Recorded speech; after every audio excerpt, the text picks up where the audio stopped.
Happy Halloween.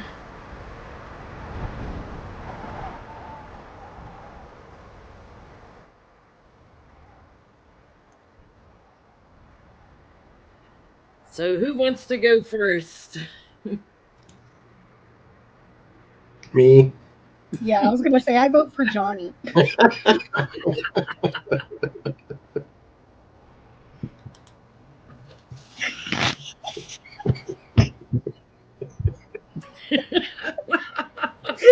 Wait, is that your face peeking through the hole, or is that the The or is that the person? tombstone. That's the doors to the underworld.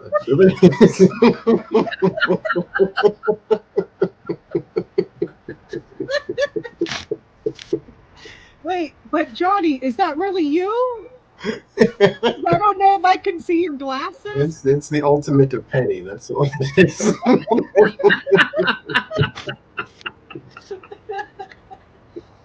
Oh, overgrown bushes.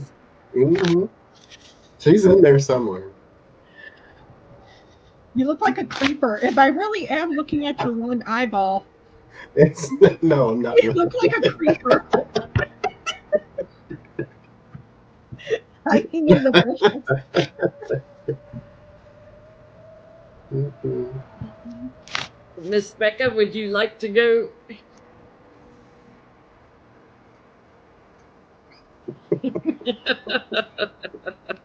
I can't. I know I'm not supposed to smile because Wednesday Adams doesn't smile, but for those of you wondering, that is a maxi pad stuck to my head. You have to show them the picture. So the reason there's a maxi pad stuck on my head is because I found this photo of Ivanka, and I had to be extra. Had to be extra petty. So I stuck a maxi pad on my head. I know I'm not supposed to be. Okay, hold on. She can't do it. Wednesday doesn't smile. I'm trying not to, but it's kind of hard when you have a maxi pad stuck to your head, man. Like I was telling Jenny and Johnny, I couldn't figure out how to dangle tampons from my head because it's got a bow on there. And I was like, it looks like a maxi pad and a tampon stuck together, but I couldn't figure out how to do it, so I just She crocheted. yeah. So there's my Halloween costume. I'm Wednesday Adams cosplaying Ivanka Trump. So Well, I'm Hobart at Beetlejuice with my book of the recently deceased. vaping in the theater. Where's the pregnant woman? Show them your gropey hands, Jenny.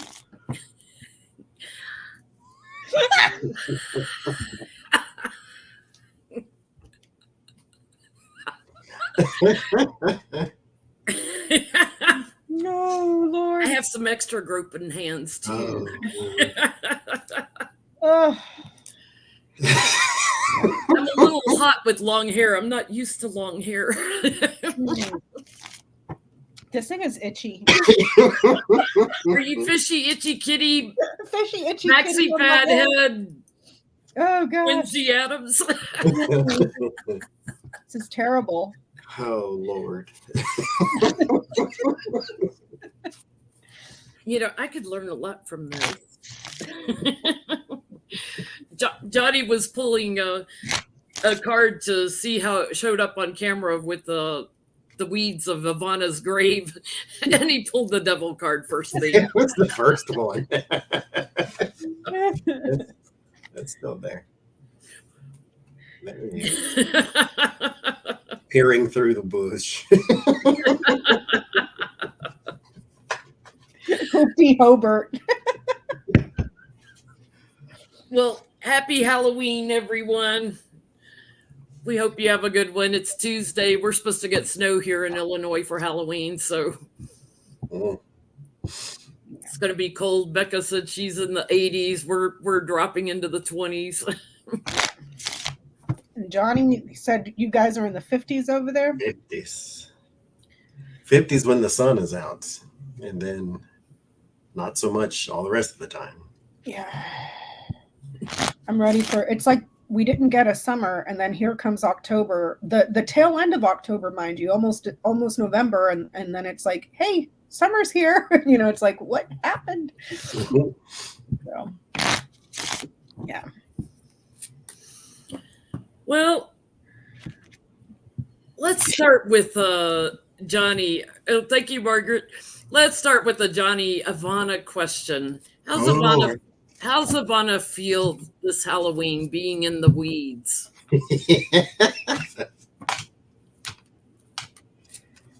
Oh Lord. Okay. You can't make that up either, I guess. There's a fool. That just flew out, so we'll see. Trump the fool. Oh, there's a story there.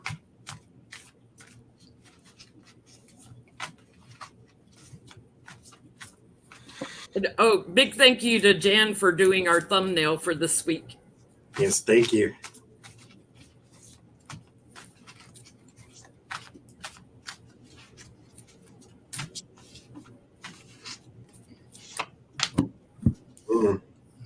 Okay. I don't think I need any more then, do I? The fool flipped out, and then this came out when I pulled it. So she feels a bit despondent, I would say, possibly.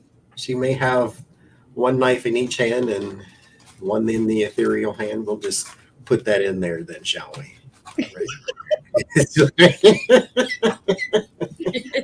Most people leave flowers and stuff on, for their loved ones. Ivana gets the 3 of Swords card. Uh-huh. There it is, all nice and pretty in the bush.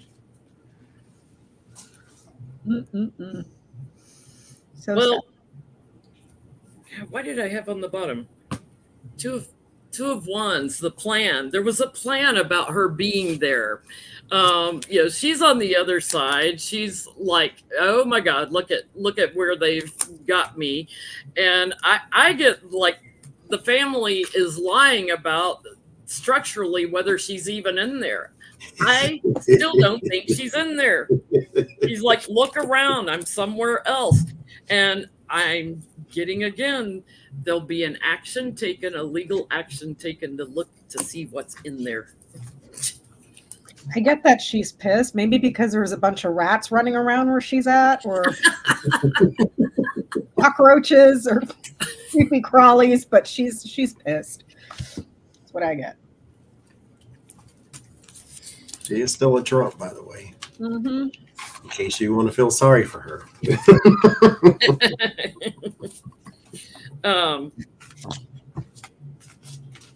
That's going to be an interesting family reunion on Tuesday.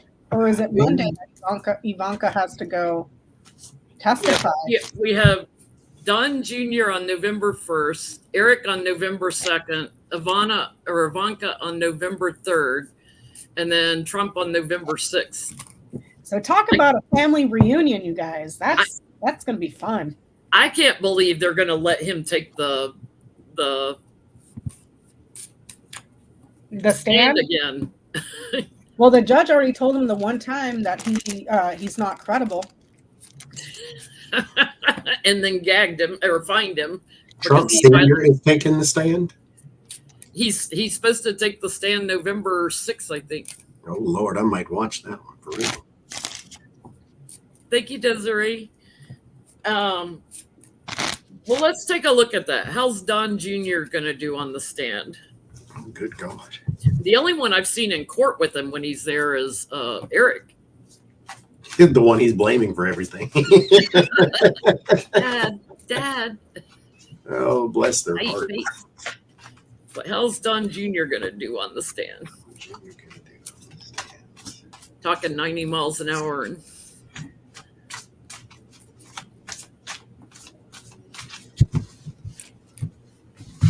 I would love to go as the gargoyle, but I can't get my lips fat enough for her. I'd have to like paint lipstick around for days.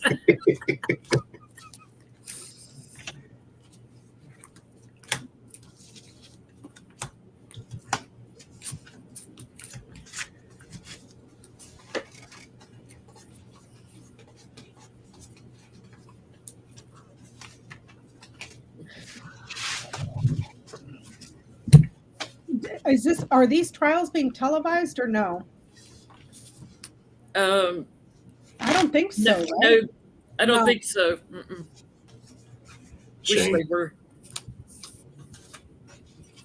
But there's enough people that are in there that are reporting on what they say and how they act. Mm-hmm.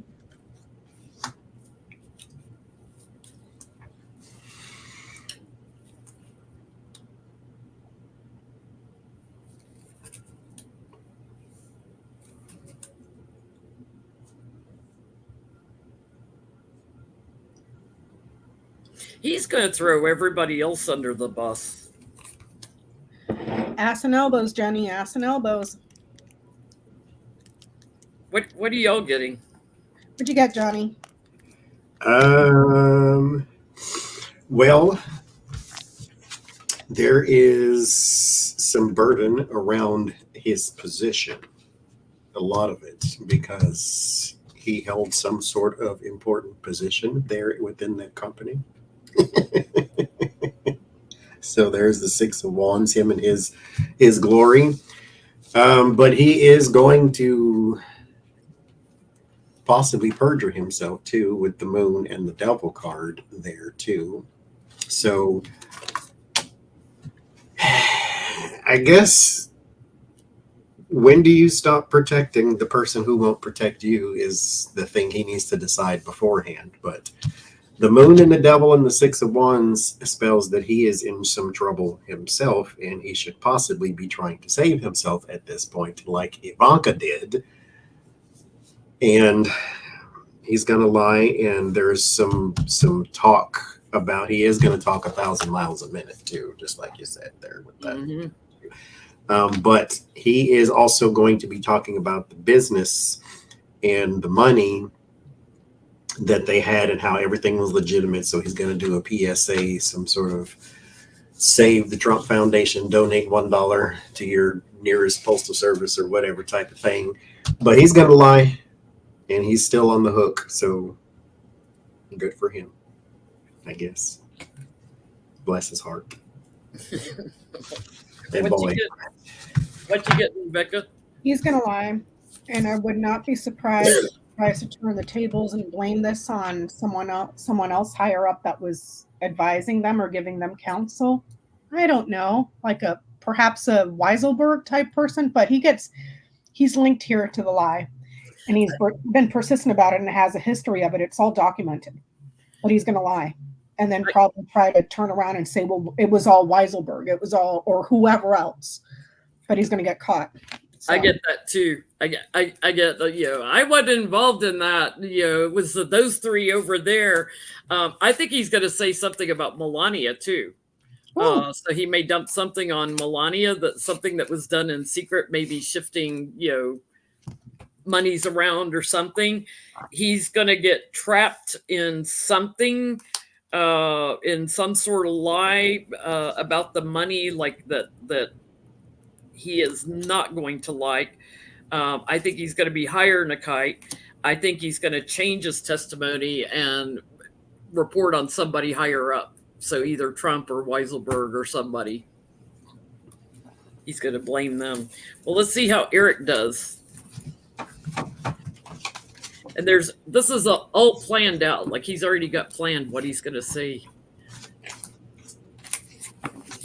Dude, you better get over there and clean the weeds out around Ivanka or Ivana.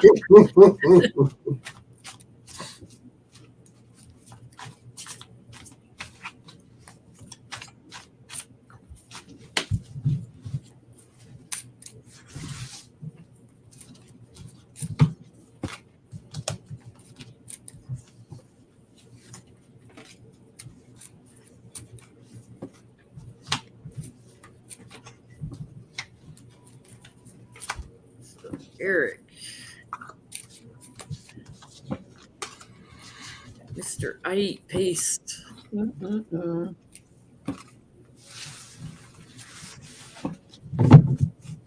is really itchy. I'm gonna have to take the maxi pad off my head because I just can't with the itching anymore.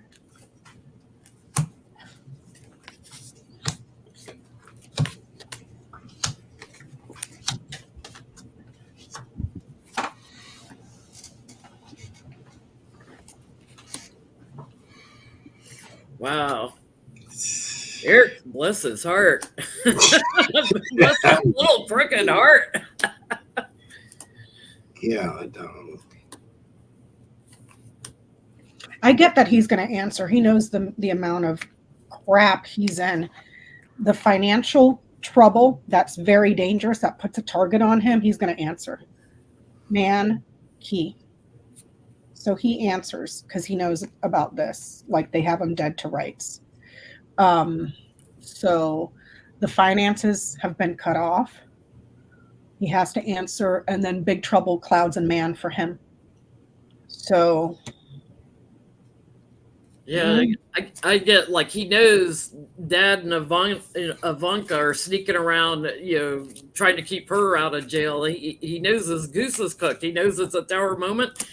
And I get when he is questioned, he'll be a little bit tempered in how he answers, but strength behind what he says. So he knows the family, is corrupt, and it's just a Tower moment. Well, his dad already threw him under the bus once. Was it a week ago or 2 weeks ago? When it's all over, he is very burdened. So they may kick his ass out of the family, disown him. And mind you, this is only the civil case. They haven't gotten to the criminal one yet. So, what you getting, Johnny? I get he bless his heart. Lord, where do you start? So he should beware of perjury traps too. Not even just because he might lie, but he's one of those people who believes that if he rehearsed it, that's how it's going to go. And life is not going to play its own hand. And right here, he's going to talk in a circle. But he cannot escape this because it's not like they're interviewing you over the phone and you can do the whole, I'm going through the tunnel, sorry I have to call you back business. No, you're in court. This one's going to hurt a little bit here because he's going to say something here and get caught up, and then he can't escape this one. And mind you, most of his consternation's coming from here. There is a whole lot of information that has already been illuminated. So I think there's something that they know that they just want confirmation and just going to see what he says. His problem is going to be that, talking. And so everything he says can and will be used against him in the court of law. And there's something very, very troublesome, too, around his job that he cannot escape from. We asked last week, is there some concerted effort to take him down? And it's pretty much the stuff that they accused him of, he does have a hand in. So it's not like Don Jr. and Eric and Ivanka were just sitting in there looking pretty in that company. They were doing nefarious things. And so how much trouble are you in is his real question. And another interesting thing, too, is I've been summoned to jury duty quite a few times. However, I've never actually sat through jury duty because they've always resolved it before they even had to pick a jury. So I'm wondering, since this is civil, if they're going to cross-examine all the siblings, and then these people are so stupid that they can't even get their lies straight. So it's like once Eric says something that contradicts something Ivanka said, that contradicts something Eric said, that contradicts something Junior said. That, do you see what I'm saying? It's just a big old thing of lies. Like, yeah, they're gonna end up with more federal charges. I mean, Bernie Madoff, Martha Stewart, they went to jail for fraud. So this is a civil case, but these guys they're gonna end up in another case. Yeah, the criminal one is Alvin Bragg, but he kind of paused that to let Jack Smith go first.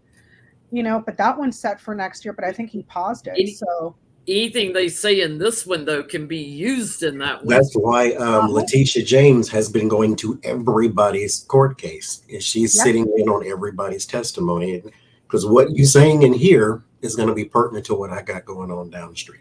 Yes, sir. Yes, sir. And then we talked about it last week, too, that she caught that story that was on Forbes that basically said Alan Weiselberg perjured himself and lied in court. So she took that paperwork straight to the court and said, hey, he lied. She is not playing. She is not playing. And then we had Ivanka who tried to say, oh, I live in Florida, blah, blah, blah. And they're like, we served your papers to you in your office in New York. You know, and she was part of the criminality too. She had her names on checks. She had her names on all sorts of stuff. Just because you move doesn't mean, oops, my crime is erased because I'm no longer in the state. You were still doing what your siblings and your dad was doing. She got off on statute of limitations is why they didn't charge her. Thank you, Edie. Hey, Edie. Boo. So how's Ivanka going to do now that she's forced to testify? Oh, Daddy, I have to testify.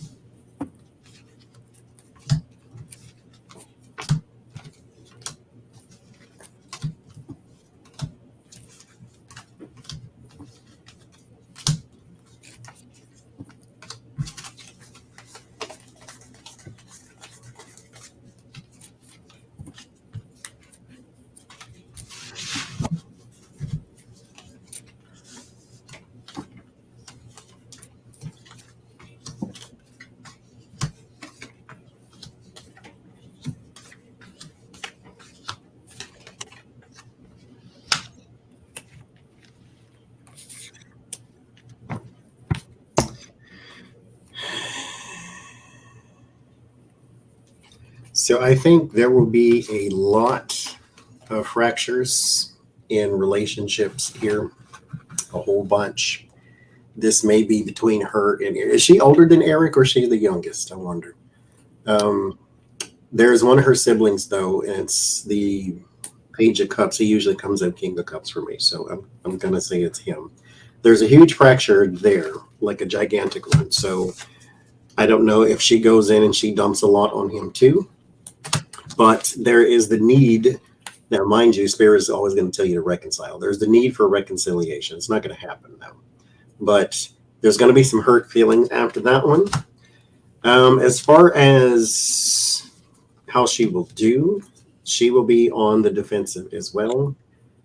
Somebody is going to bring a lot of pressure upon her, but she just gets to push it off to someone else. I don't know what kind of luck or sign of the dragon she was born under that she always gets to escape something, but I think she gets to push it off on somebody else for at least right now. Eric is the youngest. Okay, I think that's him then. Yeah, she's like, I'm just a happy homemaker. She is going to backstab one of the brothers, so it's probably Eric. Be quite emotional. On the bottom, she'll try to confuse things like, oh, I didn't know about that. I was just watching. I wasn't the one doing it. She's going to shift the blame to somebody else and shine light on that. So bullying back on one of the boys. She's going to end up a starved witness in another case and be put in defense mode. So whatever she says, she's going to regret it. I get that she'll do fine and she'll skate. She'll just skate like in the Olympics, you know? Yeah. Yeah.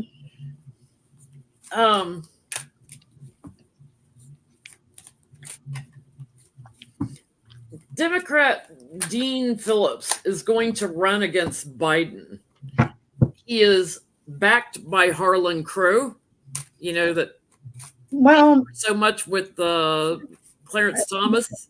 Well, he's not, as of right now, the reporting is that Harlan Crow contributed to his campaign in 2019. So for his presidential stuff, nothing has come out just yet that Harlan Crow is backing him as a candidate, but he has contributed to him in the past, just like Joe Manchin and Kristen Sinema. So my question is he really a Dem or is he a plant?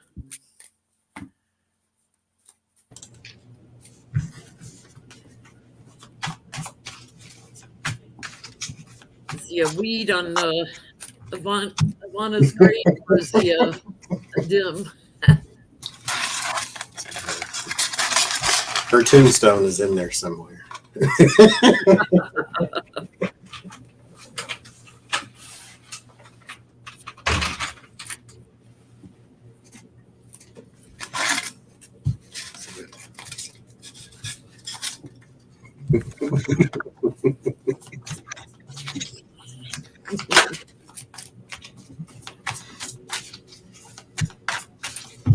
I'm a plant. Thank you, Patty. See, now I'm out of focus. I have a, Jen, when we're done, I have a follow-up question to this. Is that okay? Yeah, absolutely.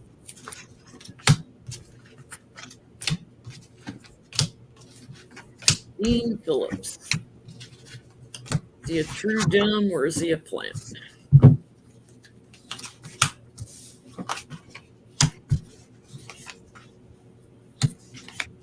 I get that he's corrupted and very ambitious, if that answers the question. Dangerous, corrupted, and very ambitious. Scythe, mice, tower. So take that for what you will. He might be another Menendez too. I get like he's done quid pro quo.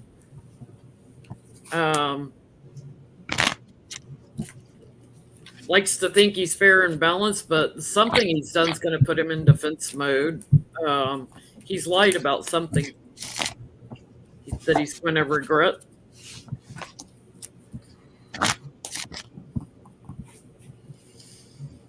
He's trying to block like where his money's coming from too. There's some old rich guys behind him, not just Harlan Crow. Now, when I looked him up, I think it said millionaire businessman. Is that what that's his MO? That's his thing? That's his identity? Kind of like Trump said, oh, I'm a businessman, that I should be president, not a politician, not a lawyer. He's kind of pulling that angle. Because I get he's very well connected, and there is a lot of big names, big money, but there's a show in front of it, just like kind of like the Pope, and there's a golden city behind them, literally. And there's some very, very, very well connected people there.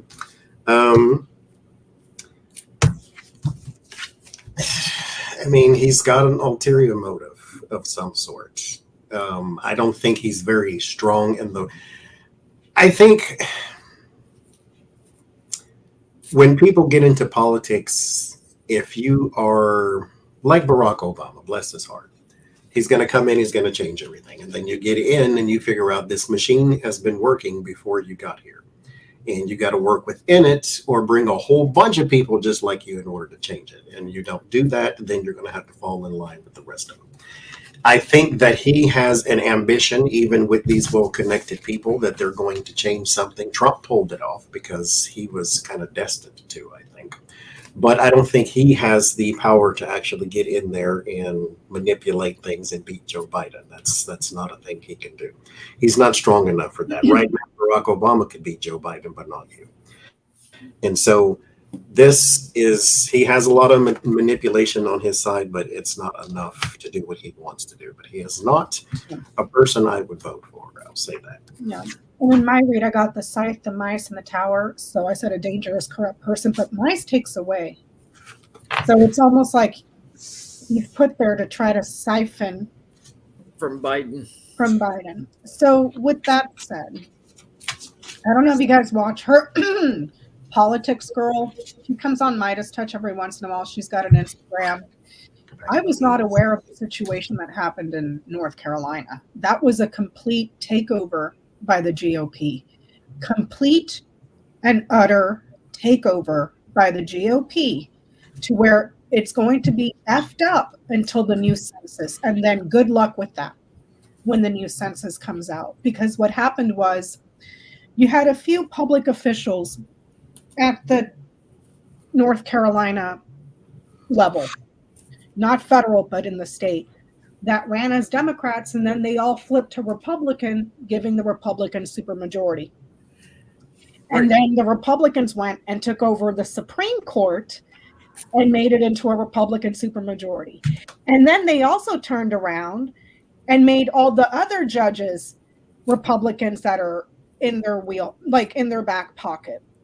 And then on top of that, they went and gerrymandered the state so heavily that they have diluted every single Democratic vote. So even if Republicans saw what they were doing and tried to vote them out of office, good luck, because they've stacked the deck against everybody else. And ignored their state Supreme Court that told them you need to redo the maps. They're ignoring them.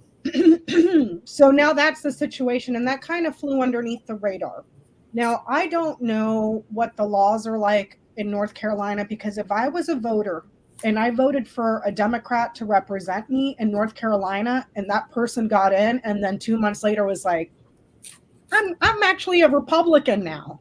I'm coming for your, reproductive health care. I'm coming for all this stuff, and it's like, so they've disenfranchised, because North Carolina is a purple state. They've just rigged it to where it will never be purple, because they've stacked the deck against opposition by diluting the votes enough. So my concern was, there seems to be a few other red states that are looking at that and trying to follow that blueprint. And if the Dems don't get smart in these swing districts, forget it. Forget it. Alabama tried to, gerrymander the crap, but their state Supreme Court made them read. North Carolina did not. North Carolina got taken over. We're going to read on this in a second. Jeff Jackson from North Carolina, they gerrymandered him out of his district. Out of his district. Yeah, so he can't. So now he's running for Attorney General. So my question is, because we're seeing kind of like how the Republicans are making these blueprints, like for women's reproductive health and all this, like they're trying to one up each other in the crazy while securing their power. They're gerrymandering it. Via gerrymandering and everything, even if they have to play dirty by running false candidates. You know what I'm saying? And like I said, I don't know what the laws are state to state, to where if the voters have even the power to recall the people that they voted in. In Wisconsin, they're trying to stop the new Supreme Court lady from voting to make them redo the maps. Yeah. So my question is, I don't know if it's the DNC or the DCCC that handles the lower ones, like down ticket at state level, because they need to get smart, or good luck. All those swing districts are just going to go bye-bye, because they're going to rig them. So are they going to get smart and there's a group, because there's a guy that he goes on Brian Tyler Cohen every now and then, that they're doing the lawsuits to try to. Yes, I know who Mark Elias. Yeah, but Mark Elias was saying that Wisconsin, with the Supreme Court, the Republicans backed off because of the outrage. Even from Republicans in the state, the outrage that they would do that, so they backed off. Doesn't mean keep your eye off the ball. And they had the win down in Alabama. Yeah. So I guess my question is, because how do you vet these people? Is the DNC or the DCCC vetting these people, and then they get into office and they pull a 180 and go, actually, by the way, I'm Republican. I'm a Republican. It's like they're playing all these dirty tricks. Or George Santos, I'm 6 other people. Yeah, so you're disenfranchising voters, and it's like, what can voters do if that happens to them? So will the protest and sue and call for for good luck with that, because they own every branch of government in North Carolina, all the way up to the state Supreme Court. So my question is, will the Dems get wise up with this sort of stuff, so that we don't see it continuing to happen?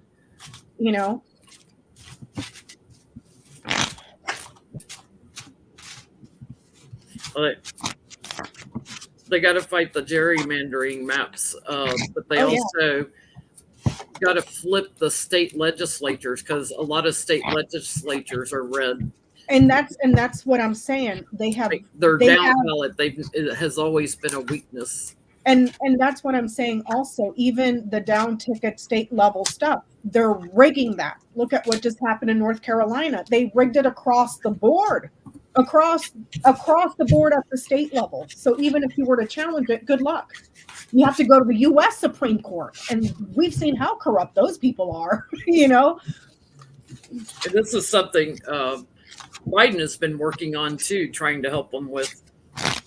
And forget that guy's name. Mark Elias. No, there's another guy that's working with Biden on it, calling attention to it.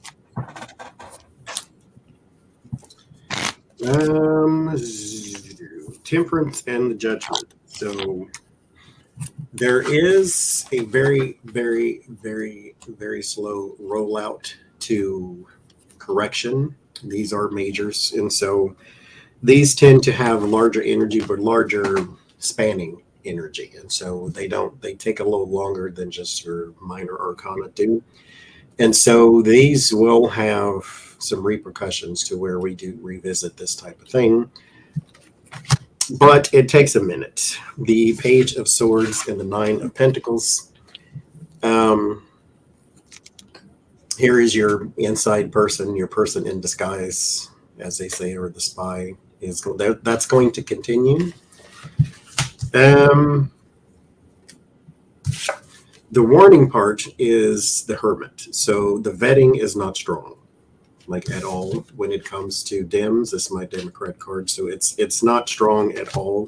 These people will continue to eke through. Now, mind you, this is not just the Capitol Hill Dems fault. This is also the people who watch the ads and go into the voting booth. You have to look up a person longer than 2 minutes on Google to find out who they really are sometimes. Dean Phillips may look like an interesting choice to some people until you find out maybe his connections, and then follow the tree, follow the paper trail, that type of thing. There will eventually be some halting and some blocking behind the scenes type of thing, but that's down the line. It's still a burden. Somebody does come up with something, though. So there is a bright spot in this, is just not tomorrow. Yeah, I get this makes them very, very anxious. You know, people flipping parties and stuff, but they seem to be most focused on blocking votes in the gerrymandering part of it. This is like a gradual change because they're sneaky and they're corrupt and they're bullying and on and on and on. I do get they will have slow success through the courts. And when all is said and done, that things will be better for voting. They will have success through the court systems, but as far as people flipping parties, that's like just underhanded, hard for them to defend. And there should be laws on the book, like recall those people. Like, if we can recall the governor, I'm sure you should be able to recall your state representative at your local level who, like George Santos, defrauded you into thinking they were one thing, got in office and said, "Ha, sucker, you can't get me out now." You know what I mean? Oh, and I've rigged the game against you, so even if you tried, you couldn't vote me out.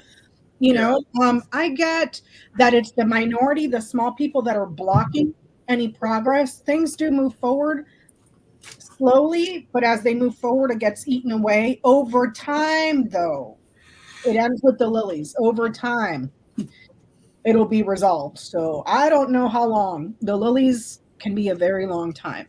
So I don't know. While we're talking about North Carolina, can we look at Jeff Jackson running for Attorney General? Because he wants to prosecute all the elected officials that are corrupt. Oh, and I would too. I would too. How is his election to become Attorney General going to go? What's his name? Jeff Jackson. Jeff Jackson. He's the Dem that can't run now because they gerrymandered him out of his district.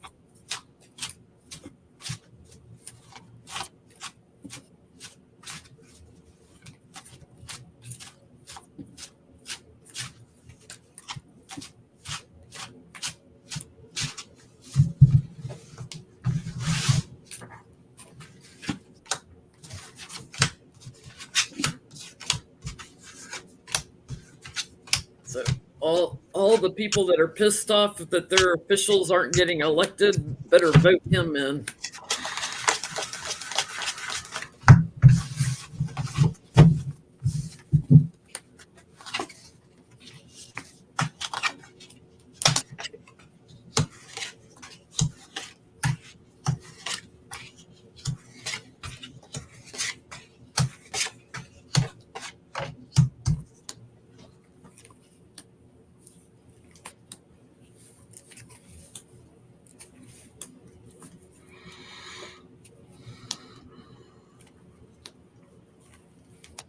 Wow, he's got a fight on his hands.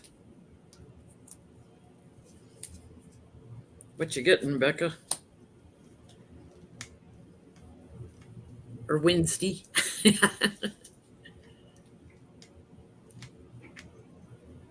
Oh, you're still muted. I said it's not looking good because of cheating, stealing, taking away. I'm getting the same thing. How can you expect to win when they've rigged the game completely against everybody? Because it's Ryder, lilies, and mice. That feedback that's been long awaited gets taken away, eaten away. Corruption. We'll see. What you getting, Johnny? So word of warning is the votes itself, but it's the casting as well is also a problem. So I don't know if you used to live next door to your voting poll station and then now it's 14 miles away and you take buses and Ubers everywhere. And so they've maybe shortened hours or something. Something is wrong within the system of voting itself. So We're only open from 9 to 9:15. we take our lunch though at 9:10. So Yeah. then there is the support here also that he does not have enough of. And so he's continuing to fight and to battle, especially against those of like mind. However, there is some huge change in the pausing and the perspective and the hanging up of something. And so he is able to throw a wrench in some sort of system. I don't know if this goes all the way to state supreme or something of that nature, but this continues even after that election. And so here would just be court, there's your justice. And I'm thinking there's some sort of Supreme Court somewhere that will hear some sort of case, maybe even unrelated. I don't know, but there's an opportunity for that to be had, or he will just sue the crap out of a whole bunch of people, that too. But the last two cards, the Word of Solace, and the last card is two cards of success and victory. So I don't know what he has success over, whether it's winning his election. I don't really see that part in here, but he wins something quite strongly, but it's in the end. I'm getting the same thing. I get he's going to have to fight it through the courts because he literally should win, but the Republicans are tamping down the votes, so to speak. So there's a betrayal and there's unfinished business. There's a lot of anxiety around this. He has to fight on the details of the votes, and not the victory card, but a celebration card and the sun card. He ends up celebrating. I think he's got to take it all the way to the Supreme Court or something, to the federal Supreme Court, not just the state. And then they'll say, it's a state's issue. Even though we created that mess, it's a state issue. Mm-hmm. Well, Jenna Ellis and her crocodile tears down in Georgia. It's Rudy's fault. It's all the other lawyers' fault. I'm just a young, inexperienced lawyer. Girl, you passed the bar exam. You should know you have to do your due diligence when you're representing somebody. Blaming everybody else. Is she going to tell the truth when she testifies against everybody else in Georgia on the RICO case? Because she just seems to be crocodile tearing right now. Exactly, Sharon. She's upset because she got caught.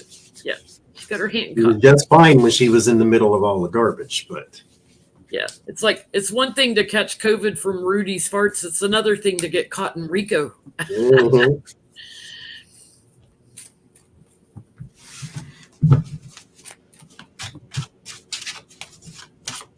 Yeah, not a drop of her mascara drip. That's right. Those crocodile tears.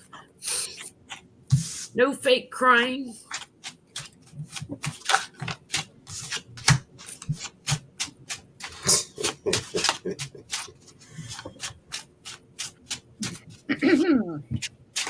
So how will she do?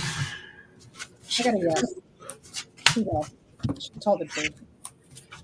She ain't gonna come out and tell you everything. You're gonna have to pry it out. She's not gonna volunteer information. But she'll You, tell you. you got to ask the right questions. Mhm. I mean, at this point, I would be like, okay, so on November 1st at 10:30 a.m., me and Donald Trump talked about this, and he said this, this, this, and this. And then on November 1st at 10:32 a.m., he started talking and then stopped talking until 11:45 a.m. So it's like, I would give up everything. What do you want to know? Do you want to know my DNA structure? I will tell you everything at this Yep. point. This whole thing reminds me of, I don't know if you guys have watched the movie The Goonies, when they catch Chunk, bad guys catch Chunk, and they're trying to get him to tell him where the jewels are, and they're threatening to put his hand inside of a blender, and he's sitting there crying, just snot faced, and he's like, "And when I was 6 years old, I put," he's like telling his whole life story. And then he grew up. Bleh, bleh. That movie cracks me up, but that's what I would be like. I would be just like Chunk. I'm not taking no more L's for this man. Where is he at now? I ain't seen him since 1914, and I'm out here by myself. I'm here crying on TV because I need $32 for these lawyers, and I ain't got it. Groupon turned me down. I don't know what to do. Jesus help me. He didn't help me either. And so, what do you do now? Mm-hmm. God answers all prayers. Sometimes it's no. I'm just saying. Sometimes it's the chariot and the two of pentacles. You need to make things work, but it is going to be very, very difficult to do so. Now, here is how you make, I call this the Johnny card when I teach the tarots, because this is my whole life. You need to make things work, but you have to prioritize. You have a lot of things going at the same time, and you can tend to get into the mentality of, I have too many things going on at the same time. You don't have too many things. You're not doing them appropriately, and therefore you feel like you have to juggle. If you prioritize and you make a list, stick to the structure, you'll be okay. The chaos is going to always go on behind you. It does not need to affect you. Tell everything. Then now is not the time to keep secrets. Tell everything. There is a whole lot inside of you. You're wondering, should I or shouldn't I? At this point, that should never be a question anymore. Why? Because Donald Trump has left you. That's why. You do not need to be the fastest. You just need to be faster than your friends, they say. And so here she is still trying to have a coping mechanism with Donald Trump and his. He may have text messaged her, hey, I can loan you $30 on the first when I get my food stamps, but you're going to have to go into court and laugh at me or something like that. But you need to search within your soul and figure out how it is you're going to get out of the valley by yourself, because he left you there all alone. But I think in the end, if they ask the right question, she will give the right answer. And I think they will. Yes. What a stupid girl. I can't. She's got the nostalgia for the good old days, and you know, the bully and betrayal and treason. She knows Jack Smith's watching. You know, she knows his team is watching everything.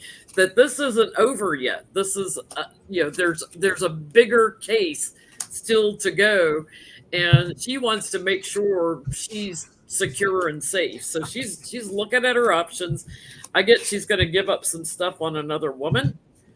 And victory on that, and sun cards, a lot of illumination, definitely backstabbing, and she's got some evidence of something else that's going to come out later. It's almost like Fani doesn't have this yet, whatever this is. She's got evidence of something else that she's going to start thinking about. You know what, maybe, oh, oops, I forgot to give you this. Tell them everything. Nobody is helping you. I don't understand. I don't understand. I So want to look in the book of the script of life and figure out why do people sacrifice themselves for Donald Trump. It makes I no want to sense. know what the programming is inside that brain that said, even though he's done nothing for me, even though he has lied to everybody, including me, even I've though watched if I am hanging on the edge of a cliff and he's got every rope in the world, he wouldn't pull me up. Why do I still sacrifice? even though I am smart enough to pass the bar exam, I'm gonna let him the thump over me with the bus wheels. and I've seen him throw everybody else under the bus. You have examples. Like Like, a whole I- bunch I of other just- people under the bus. Like I'm special and I'm different. And Thank you, Carol. speaking of, William Barr is going on a rehabilitation tour for his reputation. He's just ripping Trump a new a-hole, calling him an idiot. His vocabulary is less than a third grader. And these are the people that you're throwing your freedom away for, your livelihood, your finances, everything away for a person that is like a first grader on crack cocaine, and dumber than a bag of rocks. Okay, it's a free country. Do what you want. Go ahead. Speaking of dumber than a bag of rocks, even though she was smart enough to get a law degree and pass the bar exam, Sidney Powell said that she was coerced. He was extorted. To plead guilty. Yes, They she was extorted extorted. So, will they revoke her plea deal? Put that on her website. After standing there saying, "I'm guilty. Yes, I understand this. No, I'm not extorted. Yes, I have no mental issues. Blah blah blah blah blah," and then to put that out there on your website. I keep losing. Does everybody need a gag order now? Just everybody. What is wrong with these people?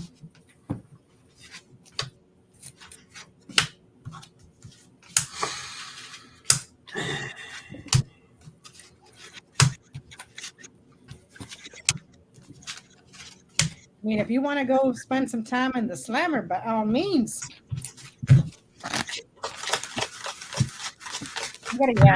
I was extorted. What's that? Yes.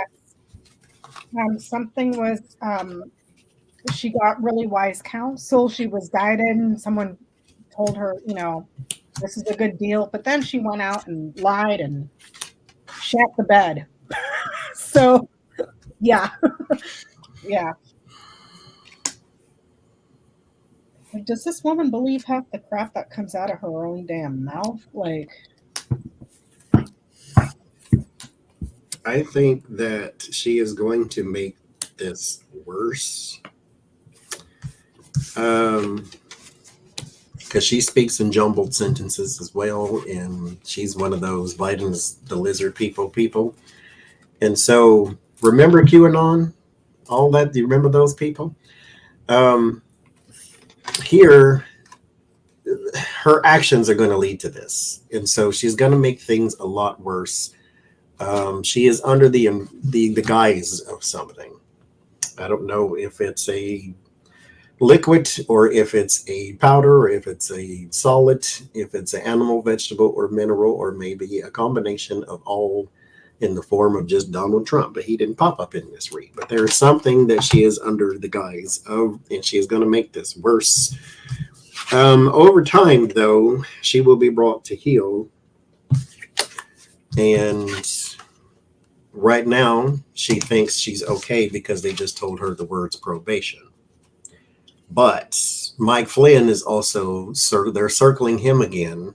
And so that doesn't mean that you're out of the clear. It means that here in Georgia, with this RICO case, they offered you probation.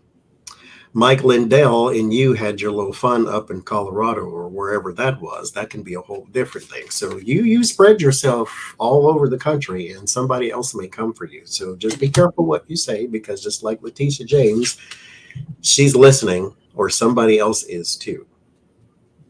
Jack Smith. Yeah. She hasn't been indicted by him yet. Oh. Yeah, so you got a yes, right, Becca? That they would revoke it? I'm getting a yes, too. I'm getting like she's lying, and will probably have to appear in court again. This is a very strong, I get yes, that she's going to have to go forward. They're going to change. She's going to have to go forward with the big guys in court and fight her battle. So the details about this, it was a betrayal. And it's like, no, you're not going to do that. She's going to have to sit on the same seat, same side of the table as Trump and Giuliani and Clark and Meadows. How many years was she looking at just in Georgia alone for state felony charges? For RICO, yeah. The RICO charges, how many? I mean, I don't think that was ever disclosed because it was part of a RICO trial, and then she got the immunity, or she took the plea deal. So hypothetically, say they take away her plea deal, and then on top of that, she gets caught up in the federal stuff. Girl, you're going to die in prison. In jail. You're not a spring chicken. You're going to die in prison. And mind you, didn't she plead not guilty at first and then changed it? Uh-huh. She pled not guilty at first, then took the and asked for a speedy trial. Uh-huh. And then Fannie Willis called her bluff. Then she took a plea deal, and now she's saying that she was extorted. And I'm sure Jack Smith and his legal team are sitting over there going, what a bunch of idiots these people You were are. extorted, then sue them. Call the FBI. The extortion is a crime. You're a lawyer, sue him.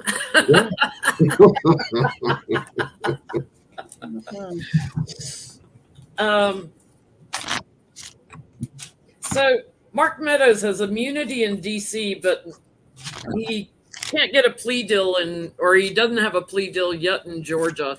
What I've been watching with legal guys, they think there's like 4 or 5 at the top that Fani is really going to go after in the RICO thing, being Trump, Giuliani, Mark Meadows, Eastman, and Clark. That those 5, will probably be the ones that she sticks it to. So I just want to ask, because he got immunity in the Jack Smith case, will he get immunity in Georgia? Mark Meadows. Will he get a plea deal in Georgia? That flipped out, so that's not a good sign. Will they get immunity in Georgia?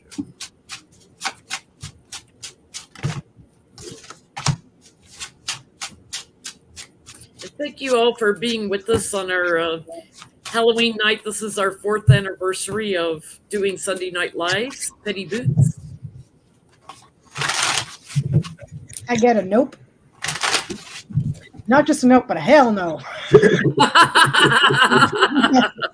No. There's something there locally at the state level that he lied about, that he betrayed about, and a lot of people suffered. There's pain and punishment here. So he tried to get it moved to a different courthouse, didn't he? Originally, he went to a different. He wanted it in a federal courthouse, not a state courthouse. Originally. Oh yeah, that's right. He tried to move it to federal, and it got denied. So that's probably the house that's local. It's there, and he's in big doo doo. He's up Poops Creek without a paddle.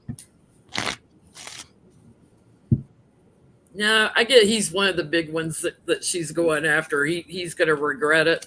And I get there's an emotional woman, so Crocodile Tears, Jenna Ellis is probably going to backstab him in the court case. So he's done. He stays indicted. Yeah, that flipped out, so no. Will you get immunity? No. There is a new action to be taken, though, so your cooperation will be most appreciated. I think what happens is with steady cooperation, mind you, and steady evidence in messages and text messages and emails and that type of thing, we could talk about your safe passage. So basically, we can lessen your sentence or something, or lessen whatever it is the punishment would be. But there is no immunity because we have you cornered. We don't need your cooperation necessarily. We have whatever it is that we need is already there. We're just bringing you in because that's part of due process. And so, safe passage, I think they will talk about lessening a sentence, though. So, What does his immunity deal mean for Jenny Thomas? Because Jack Smith gives him an immunity deal, and he had all kinds of text messages with Jenny up to and including on January 6th. Mark Meadows' immunity deal, what does that mean for Miss Jenny Thomas? Jenny Thomas. Jenny's like this with Sidney Powell, too. Of course she is. They're two peas in the pod. Two crazies in a pod.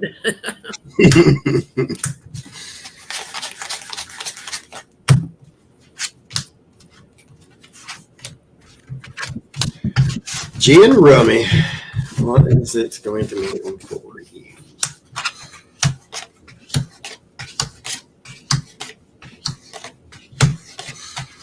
Well,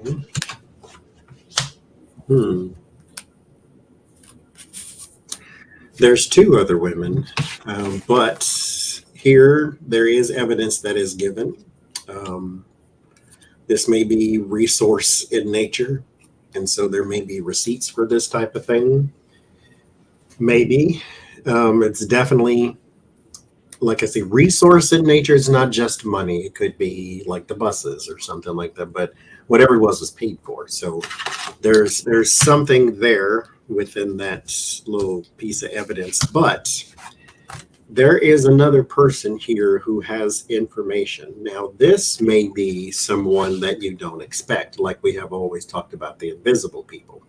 The person wiping the window on the outside of the building who works there, it's not like they're contracted or you never see that person twice, that you don't know can hear you. And so you're just blah, blah, blah. And then next thing you know, they know something and then they're willing to talk because who are you to them?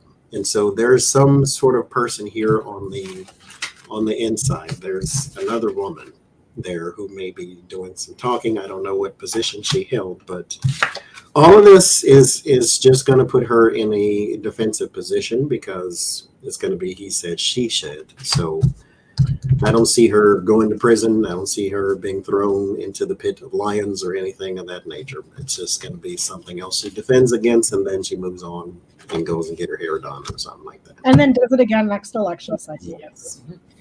I guess that she's a very famous public figure. She'll be well recognized after all of this, but she will remain innocent in the eyes of the law. That's what I get. Even though we all know there is a mother effing mountain of evidence against homegirl, I don't know if it's her status in society or what, but I got the moon, the garden, and the child. She's very famous, a very famous public figure, innocent. So I don't know if they don't have the balls to go after her or what, or maybe it's not enough to prove in court. I'm not sure, but like Johnny, I don't see her going to jail or being apprehended or even getting probation or nothing. I don't see it, but I could be wrong. Thank you, Annie. I don't know. I'm getting it's a tower moment for her that may put her in defense mode. They're not done with everything with Mark Meadows, and he's got some evidence of her sneakiness that she's going to regret. So I get it burdens her, and there's a connection also because her husband's a judge. Because she's connected to a star judge in a higher court. Like, she was willing to have people take things to the Supreme Court. But I get for her, justice is coming, and also for a bunch of Republicans, there's tangible evidence, and it's not good. Have we ever read about, like, for instance, the new House Speaker? He had his dirty little Christian paws all over trying to overturn the election. He was the one that was drafting up the memos and everything, which is funny. Everybody's dragging him because he's claiming God elevated him to this position. It's like, it's funny how when God elevated Biden, you were real quick to tear him down, like stuff like that. So can we read on that? Like if he's going to get, I'm going to sit this one out because I just did the GT, but I'm curious. I want to look at first too what Meadows' immunity means for Jim Jordan, because Jim Jordan was calling him on January 6th. He was texting him right and left. So Meadows' immunity, what does it mean for Jim Jordan?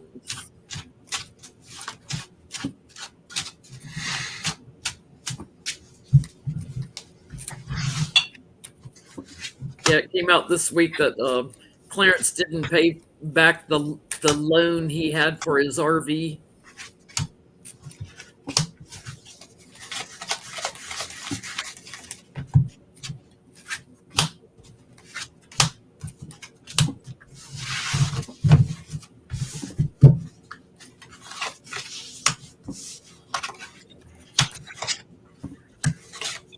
His immunity, how does it affect Jim Jordan? That he was really trying to create obstacles and block something, and that he reached out some way, shape, or form. He reached out to the administration to see if they would give him some sort of an offer, a gift. So perhaps like a pardon or something, because it's the sun and the mountain.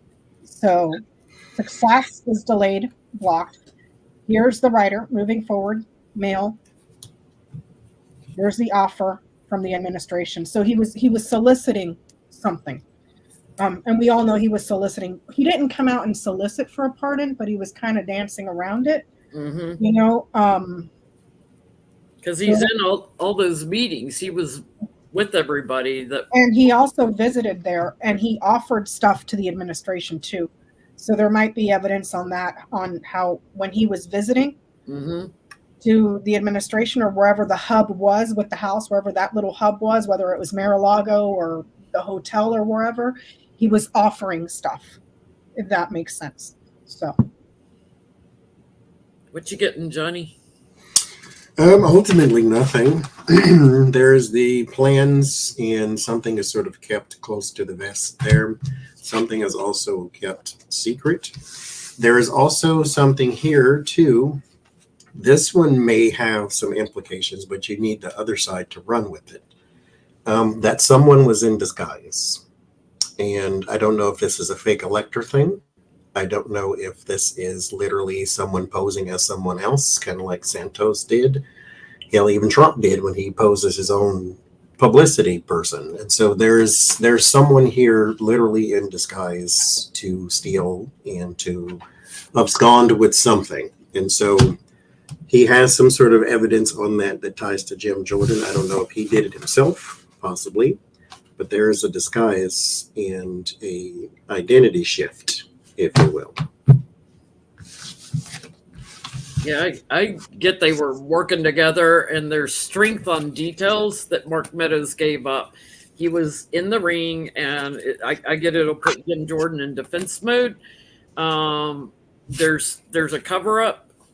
But I get Jim Jordan gets indicted.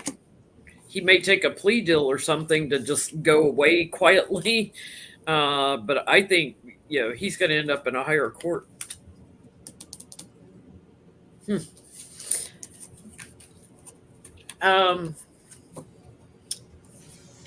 So before Mike Johnson got voted in as speaker, we had Emmer for like 2 seconds. They said, oh, it's going to be Emmer. And then all of a sudden he pulled himself from running. Why did he pull himself out? God told him to, because prayed about it. Do you get scared of something?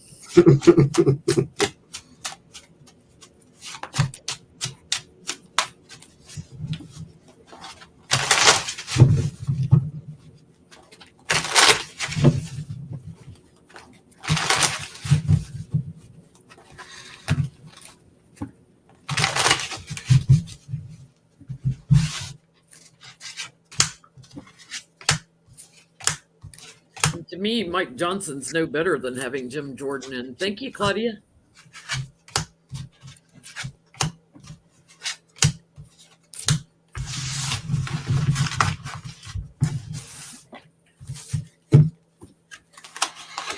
Well, yeah, because businessman said no. Who said no? The businessman, a businessman said Like Trump? no. It's a businessman that said no. Mhm. Some man forced it in there. But he's a leader within their low organization. He has a lot of sway and manipulation. Maybe it's a donor. I think it's Trump. I think he was manipulated by Trump the fool. Made him emotional. Here, look at this differently. Like, we're going to come after you if you don't, and got him to change his. Well, I don't think Trump pushed him out necessarily. The reporting was that he went on his Truth Social and called him a rhino. So I think all the other Republicans, being brainless and spineless, kind of went along with what the twice impeached, 4-time indicted former president had to say. It's a mess. Thank you, Caroline. I mean, I thought you were trying to get rid of the headache, not give it more power. But by all means, go ahead. So we got to look at Mike Johnson and his story about his black son that he adopted, which it turned out he did not adopt. He just took custody of this black man, this black boy, I should say, young man, 14 years old. So when Mike Johnson was 24, 25, he took custody of this 14-year-old black teenage boy. He didn't meet his wife till the next year, and then didn't get married until he was 27. But they tried to pass it off as they adopted this boy together. But it turned out there's no adoption papers. There's nothing legal. He just took custody of him. It's like, how do you do that? You know, like where's some kind of legal documentation following up on this kid? Well, the kid would be 38 now. Supposedly is living in California somewhere. Will somebody track him down? His name's Michael. Will somebody track him down and get a little truth on this? I'm going to sit this one out because that's in his line of fate in the tableau. Oh, okay.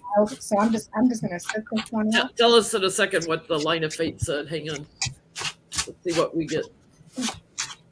Will somebody interview Michael now that he's 38 years old? And then I have another question on this. Kid fell out. Okay.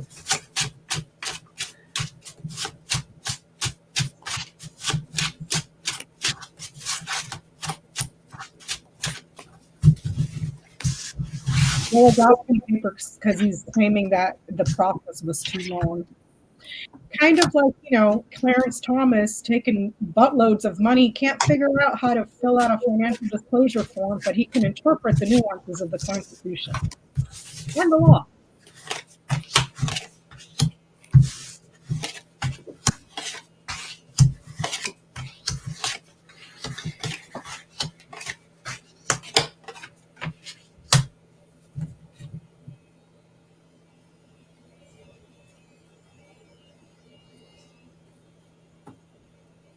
I know this is bad, but like I've seen all over Twitter, how everybody's asking about the sun.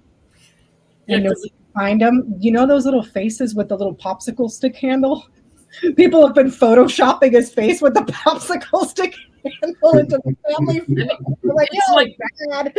It's like Matt Gaetz and Nestor. It just screams something is really, because 24, 25-year-old men do not take in sons, adopt, custody, whatever you want to call it, foster. They don't do that unless like it's a sibling of theirs and the parents died or something. They just don't do that. That's not normal for a 24, 25-year-old man to. Exactly, Suburban. There's no tax. There's no adoption papers, but where's the no foster papers or anything either. No, but I guarantee you he was writing off that child as a deduction on his taxes, because his line of fate is Bear, Book, so Secret Finances, and then Child and Mountain. That's What's that? I'm getting there's like corruption around Mike Johnson that is going to go to court and will reveal. So I think right now like they're trying to block people from connecting to him, but I think eventually through court they'll bring him in to testify and strength on that. I get he was bullied into that family. There's something being held very close to the chest, and it could have to do with finances and stuff too.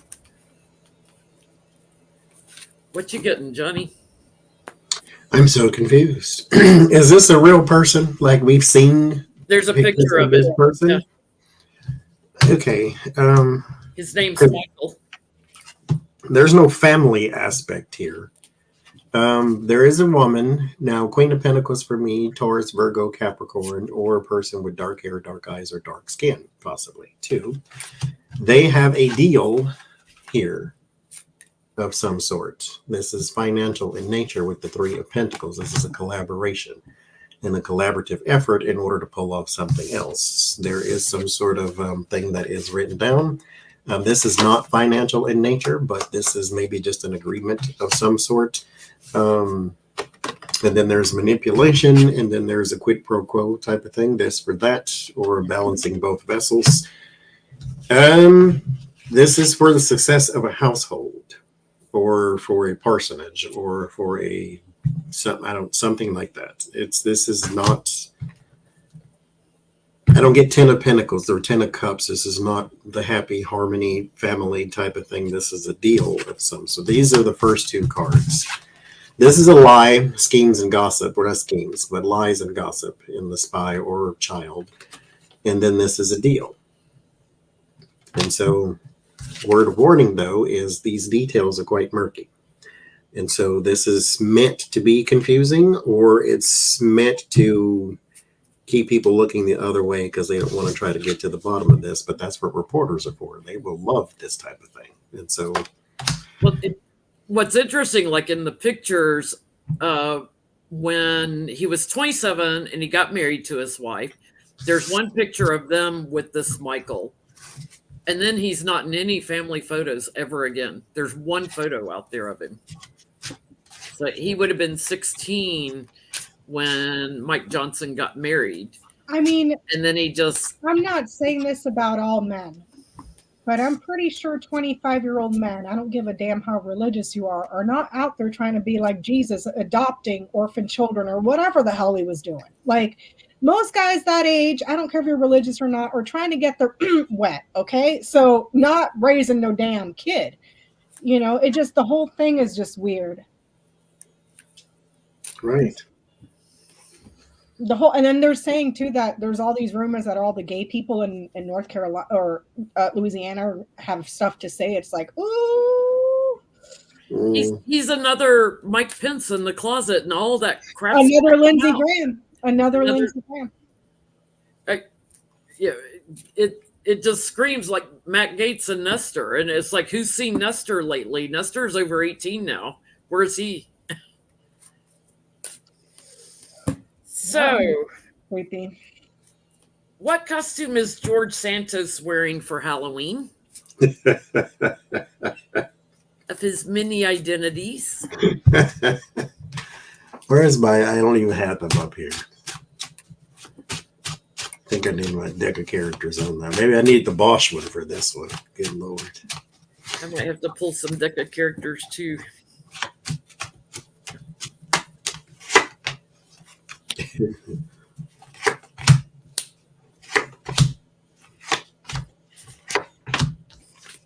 They were yelling at him when he went in for his additional indictments. They were yelling at him in the streets. You killed my dog. You killed my dog.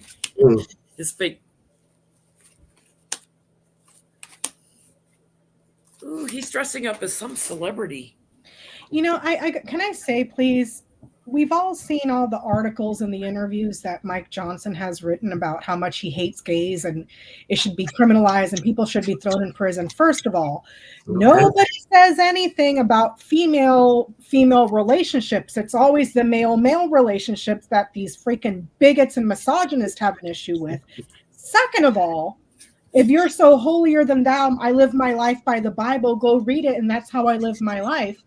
Then why are you aiding and abetting and covering up for George Santos, who is 1, gay, 2, a cross-dresser, 3, a thief, 4, a liar? Like, just tick off the list of all the things you want to enforce on others, but because in this situation, it's to your benefit, you're okay with having that gay piece of trash.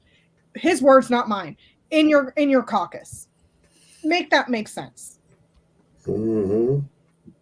He's going to be a pinata. He's going to be a pinata.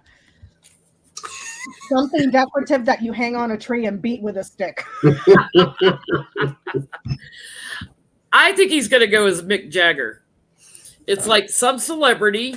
It's like somebody that's wealthy, that plays guitar, is a magnet for people, and the tongue, that's a trademark of Mick Jagger. It looks like Mick Jagger's mouth on the Rolling Stones albums. A Mick Jagger pinata? He's going as Mick Jagger. Pinata. He's got to beat some money out of something, right? Mm-hmm. What you getting, Johnny? Someone unemployed, which he can dress up as forever in just a couple years, buddy.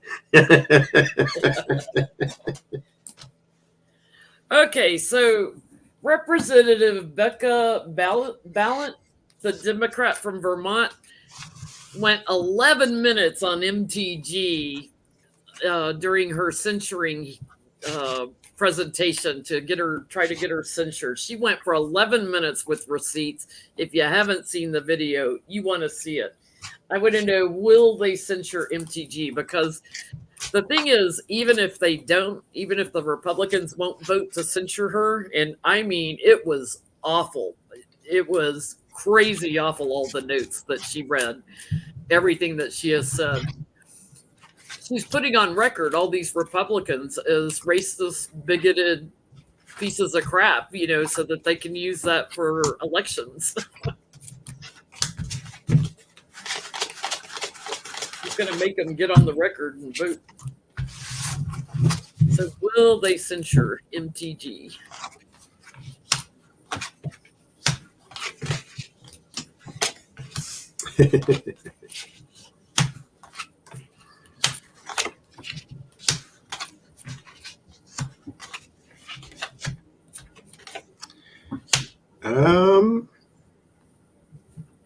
I think she will go a bridge too far, and eventually, yes, because this is going to start over. I don't think that's going to happen. There is still some stuff in the works here, but she's not going to let this go, though, and that's the beautiful thing. It's like you don't need to just throw the rock one time, like push the whole boulder down the hill and see what happens.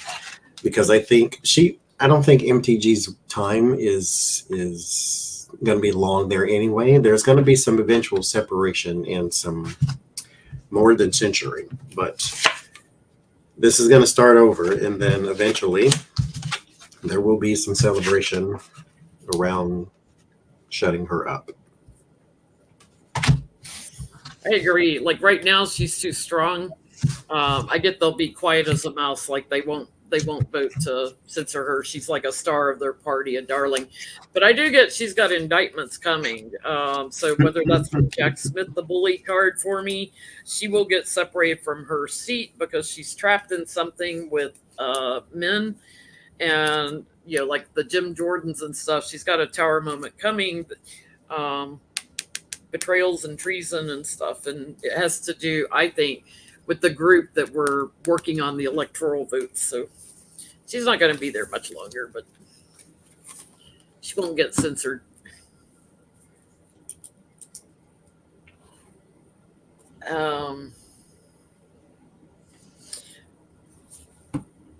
Well, Becca's away. Let's look at Mike Johnson. Will he have any repercussions for his January 6th involvement? Because they're saying, he's a little bit of the mastermind behind this.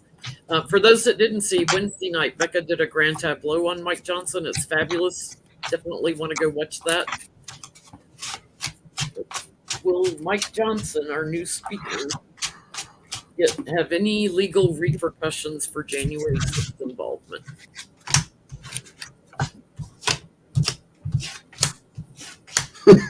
Poor McCarthy. They had you wrapped around all their little fingers and then to throw you right out.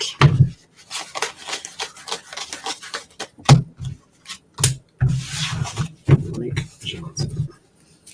I thought it was funny that Jim Jordan was just a little too far for some of them to go, and yet they turn around and vote for Mike Johnson, who was also supported the fake elector thing. It's like, all right, so Maybe Mike Johnson has more of their agenda in mind instead of his own, because I guess maybe they've matched. Jim Jordan just wants to attack Fonnie Willis and impeach Joe Biden. They need more than that to win 2024. and he's crass, you know, his Yeah. mouth is like he's I would imagine he's like Ted Cruz. Nobody likes him. It's garbage. Nobody wants to go have lunch with him, that kind of thing. Mike Johnson, January 6th, legal repercussions.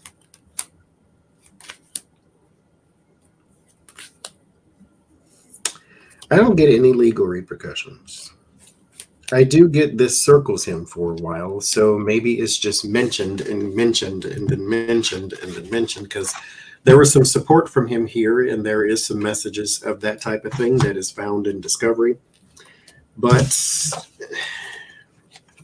it's kind of like everybody else gets a little bit of the trouble, but not him. But this goes around and around and around with the judgment card. And so I don't know if he, after he's done with the speakership thing, if he wants to run for something else, and then this argument comes back up again, or if he wants to run for speaker again and it comes back up again, or if he wants to run for president and this comes back up. But this argument keeps coming back, and I don't see any legal repercussions though.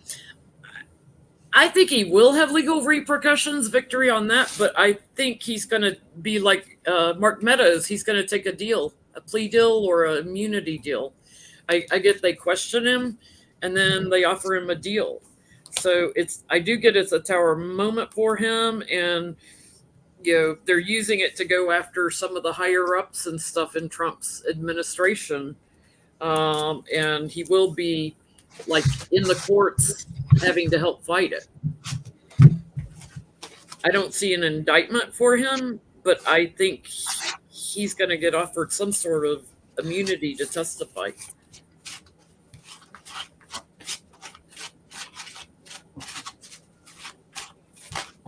Becca, did that show up in the Grand Tableau on Mike Johnson? Any kind of plea deal or immunity deal for testifying? Mm-mm.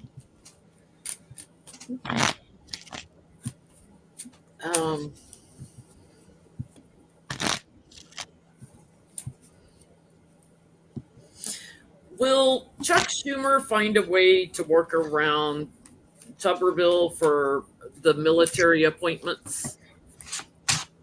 He's got something on the table right now, I think, to try to override Tuberville, but I forget what it was.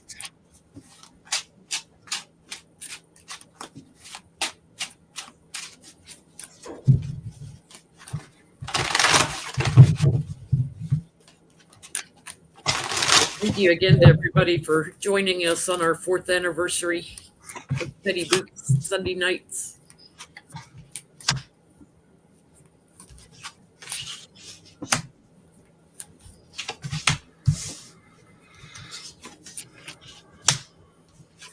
Schumer's doing a rule change. Okay. So will they find a way to work around Tuberville to get these military appointments going?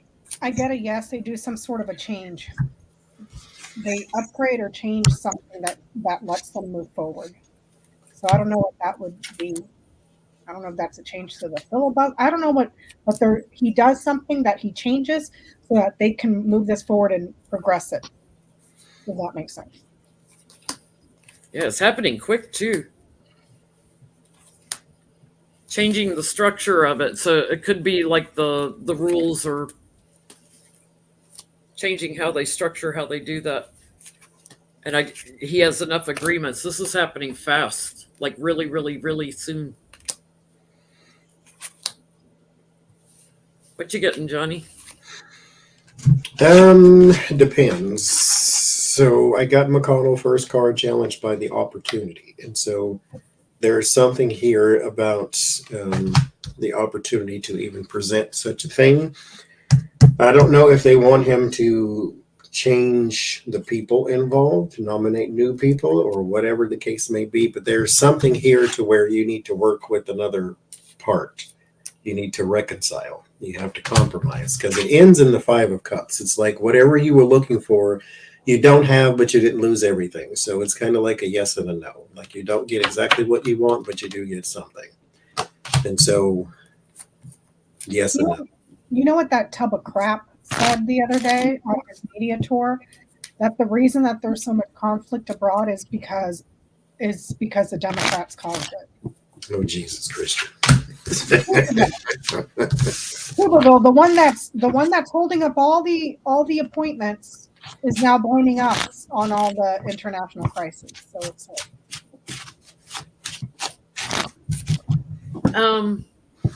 Mike Pence dropped out of running for president because he prayed on it. And as Johnny's shirt says, that God answers all prayers. Sometimes the answer is no. Mm-hmm. Like, it's just not my time. Well, dude, there is never a time for you.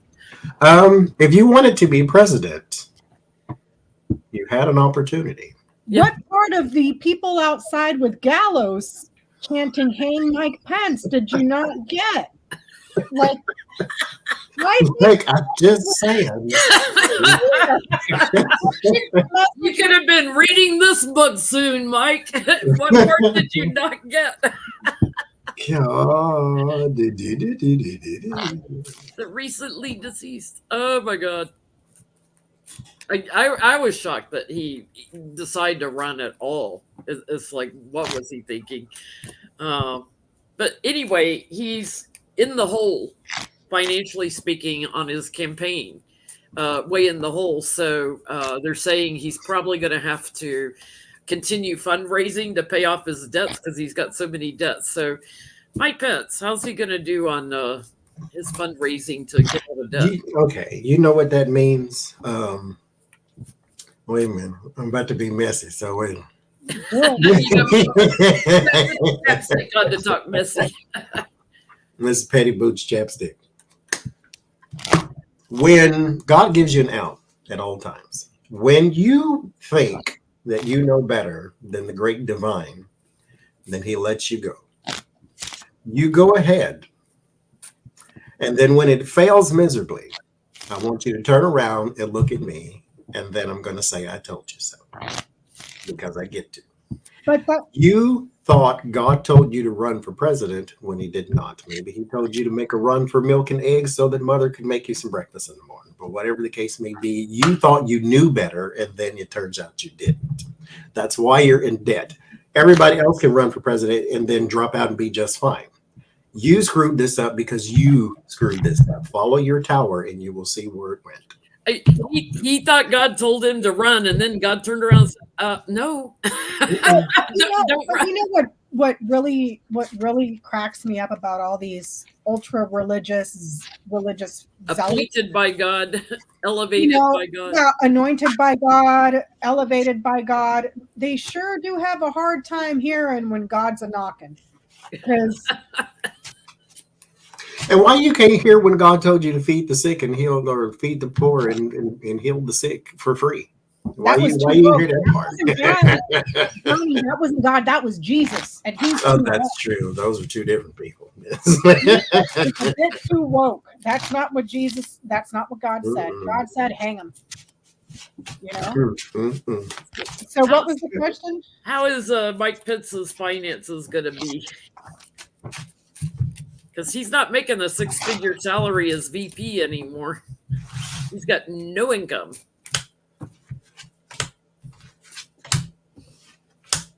Somebody said, "Oh, he should run for Senate again or something." I'm like, he should go sit down and shut up somewhere and be glad that you're not indicted as well. Or That's in a coffin. Or in a coffin.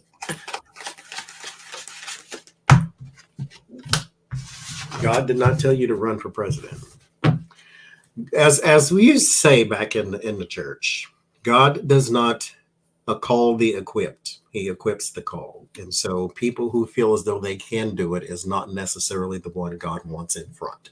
Is the people that he can trust with such a mission. And you were not that person. And so go sit down. This is not meant for you at all. That whole thing, while you were vice president, was probably something to test your integrity, and you failed. And so you cannot be trusted with such a mission. Donald Trump was meant to blow up the world, which he did. So, it made everybody pay attention, at least for a little bit. That's the thing about these religious idiots, man. They'll take Satan like Donald Trump and twist him into something holy because he's for their cause. Yeah. Or he's a means to an end for their evil cause. So it doesn't matter that you're in bed with the devil himself. You'll look past that so long as it gets you to what you want for your cause. Because when you took your monkey ass down there to the border and you seen all them people wrapped up in aluminum foil sitting behind cages, and what did you do but look and then leave? That's all you did. Look at them like they were animals in a zoo. And left. Not even an ounce of that Christian compassion. None of it. None of it. But you want God to look upon you and then elect you president of the United States. Yeah, no. Be gone from me, worker of iniquity, for I knew you not. What is he going to do as far as his finances goes? He don't know. And if you would like to know, then book your reading at jenlintarot.com and you can find out. But there is something here around the scheme to be elevated or to be celebrated, if you will. This cost, I think this is maybe underestimated when we say in debt. I think it's a lot. When he tried to be the important person there in government, that was a lot of spending. And for what? Where was your ads? Where was your anything? Well, I mean, we barely heard from you. We heard more from Nikki Nimrata than we heard from the former vice president of the United States. But there was a lot of money spent. I wonder if he even knows where it all went. Probably not. But his donors are pretty much tapped out as well too. He can go to church and pass the collection plate, maybe, but. There is something here, but this comes way in time. So I don't know if he needs to write another book, if he needs to donate blood. I don't know, maybe start a fly farm for people who like flies. But that's a charity card. He's going to look for people that be charitable to him, and he's charitable to anybody. But it's not coming no time soon. It ends in anxiety. So you're going to be stressed about this for quite some time. But I believe this is also part of your lesson. So take note of that too, because there's a lot of lesson within this one card alone. So nothing. He's going to do nothing because he can't do anything. You can't really take money off a tree. You're going to have to deal with it. And I don't think you can file bankruptcy on campaign finance stuff. I bet that he'll be fine. It's Houseman Storks. He and Bear, he'll be fine. It's almost like he has the money in his own personal stuff. He's just not paying it off. He doesn't want to use his own funds because you weren't supposed to. But he has it if he has to, because it's either his home or his property. So he probably has more than one property. And that reading ends with the Bear. He's got a lot of money. He's got a lot of resources. He may not want to use them, but he can take care of the bills using his own money. Because Hillary Clinton had to pay her campaign $5 million when she was running against Barack Obama. So you can use your own money, but you're going to have to use your own money. If you want a handout, then that's not going to happen no time soon. Too bad those, taxpayer-funded PPE forgiven loans to the rich and famous ran out. Well, it's like he's trying to do like Trump, where Trump would do a rally and then not pay the city for the extra security and all that. I get, he's probably got the money too, but his image with America is done with him. Done. And like Johnny's shirt says, if you don't humble yourself in private, God will do it in public. So his image is toast. Where was he? Wasn't he the governor what was it? Indiana. Indiana, and they booted his ass out. What made you think Yeah. that you were going to go stand for the world's biggest clown that America and the world over hates, and you were going to have a chance at winning the presidency?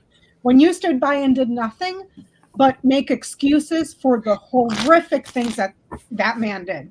And now, mind you, MAGA hates him because he did not certify Donald Trump as the president of the United States. Yeah, because he didn't commit a felony Yeah. to overturn the government.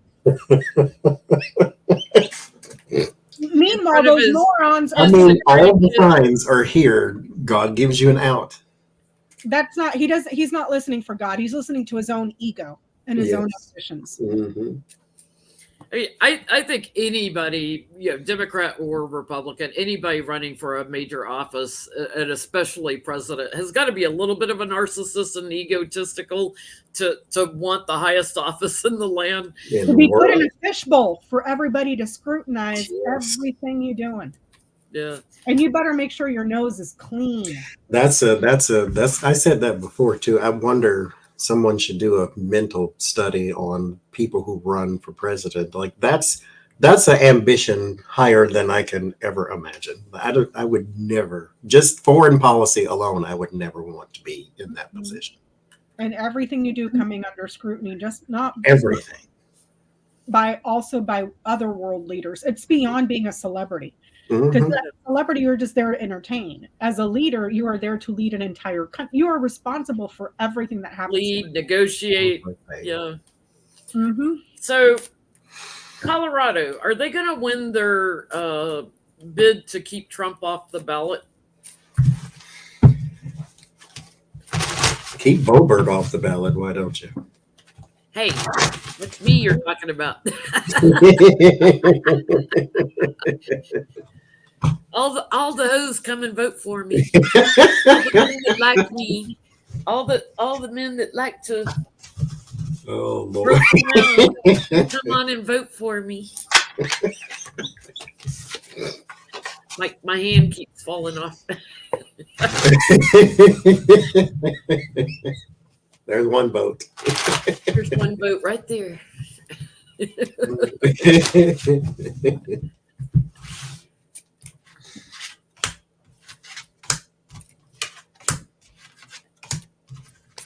At least she's got a career to fall back on as an escort. Mike Pence has nothing.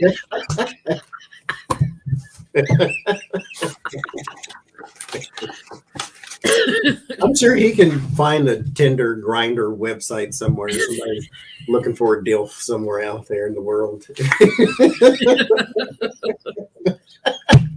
First card I pull. Will they keep Trump off the ballot? Oh God. Ooh, tower just fell out.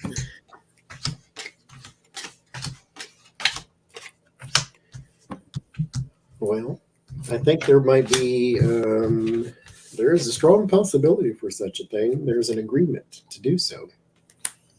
So we'll see. Prove it, but we'll see. I get a yes, but like Johnny, prove it. I get the bear, the sun, and the ship.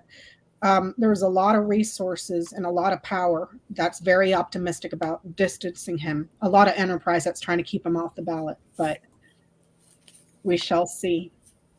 We shall see. I get a yes too. I get wishes granted through the courts and regarding the voting, and he's out. But how many electoral votes does Colorado have? Well, hopefully, if they're able to do it, so that's my next question: will other states copy that and do the same thing? Because if they win the ability to not have to put him on the ballot, then will there be other states that copy that and do it also? Put Trump off the ballot. Because you knock out enough states, he can't get the electoral votes.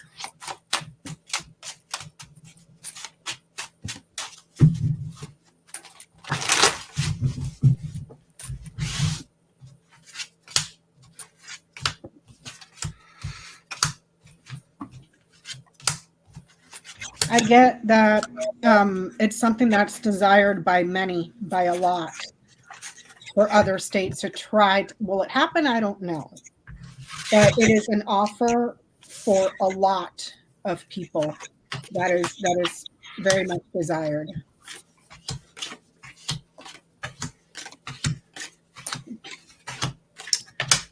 Yes, there will be others.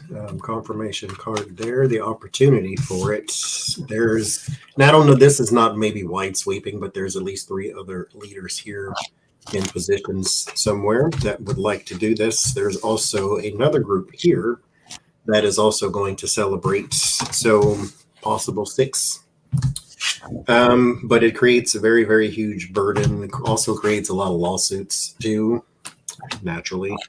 But it is what it is, because there's in particular states may have something. Is I think Colorado is saying that if you were indicted for something that you can't, or they're using technicalities, and so that's why the lawsuits don't mean a whole lot other than just wasting money and time.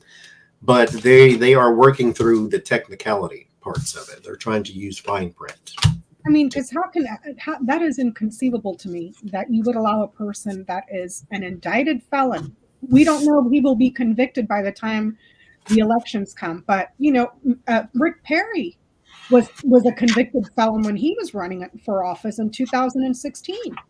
And why is it you can be a felon and run for office, but you can't be a felon and vote for someone running for office? That makes no sense. It makes no sense.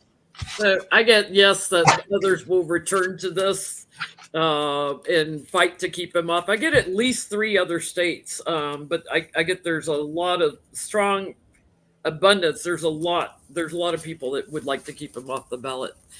So let's ask that. Will Trump be convicted of any of his indictments before Election Day?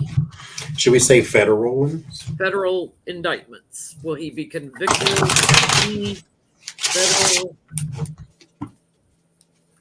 Does he have federal indictments?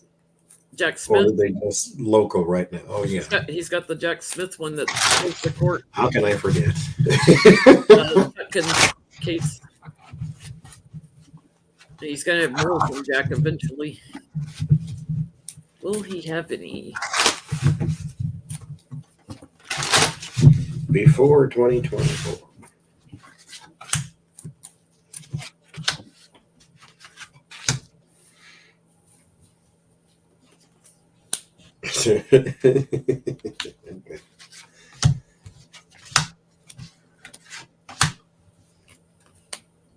Okay. Yes, and he's going to have another case too. There's something here that opens up something else. So yeah, there's something else that starts too. So he's going to maybe have I'm getting 5 indictments. So you're asking if he will be convicted? If he'll be convicted before Election Day of 2024 on any of his federal felonies. I'm getting at least 3 because I'm getting all my 3 cards here. That he is, nostalgia and locked up, going to jail. They secure a judgment on him, so he'll still be defending himself. So I don't know that he'll be in jail at that time, but I do get he's isolated somehow. So maybe that's when he goes in his padded cell. Do they convict him and then they eventually set up a trial to? Well, he can appeal it a zillion times. So I don't know. Once he's convicted, they should put him in jail, pending the appeals, because that's what they would do to us. But knowing, what's gone on with him, how much he's gotten away with, they'll probably let him out while he's appealing. I mean, he should be in jail now pending his trials. No trial. So for Halloween, what's the scariest thing to him? Obscurity. What does he fear the most, or what's the scariest thing for Trump? Well, that's deep.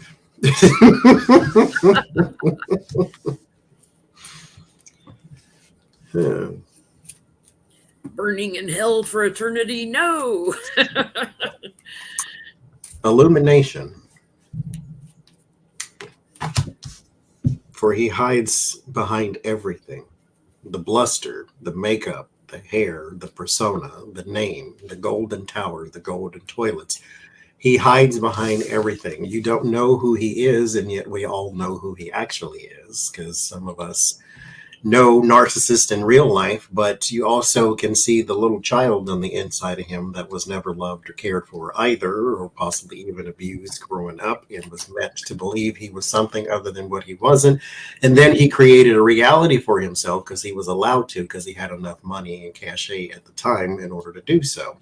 And then he became a character. And then Donald Trump kind of died, if you will. And then that person emerged. And so spotlights and illumination. As I say, there are 3 illuminating cards for me in the tarot. One's the tower, one's the sun, one's the star. This one has nothing to hide. This one shows everything, whether you're trying to hide it or not. And the tower kicks the door open when you are trying to hide. And so we know who he is. We know because, again, we know people like him. And then if you pulled everything back, you would see who he really is, and that he needs a whole lot of healing and a whole lot of mercy even too, if you will. But that ain't our job. Our job is to judge your actions on earth. Your soul will be judged elsewhere. But I get all his family money and all the secrets getting blowed up and coming out, and especially things that his name is on. So Trump Tower, like, anything his name is on, the truth about him. Oh, and that was the 3rd card I pulled there too. So I get, what does he fear the most? Everybody's seeing him for the piece of crap he is and just ruin. So what does Trump have to look forward to in 2024? That's nice. What does he have to look forward to in 2024?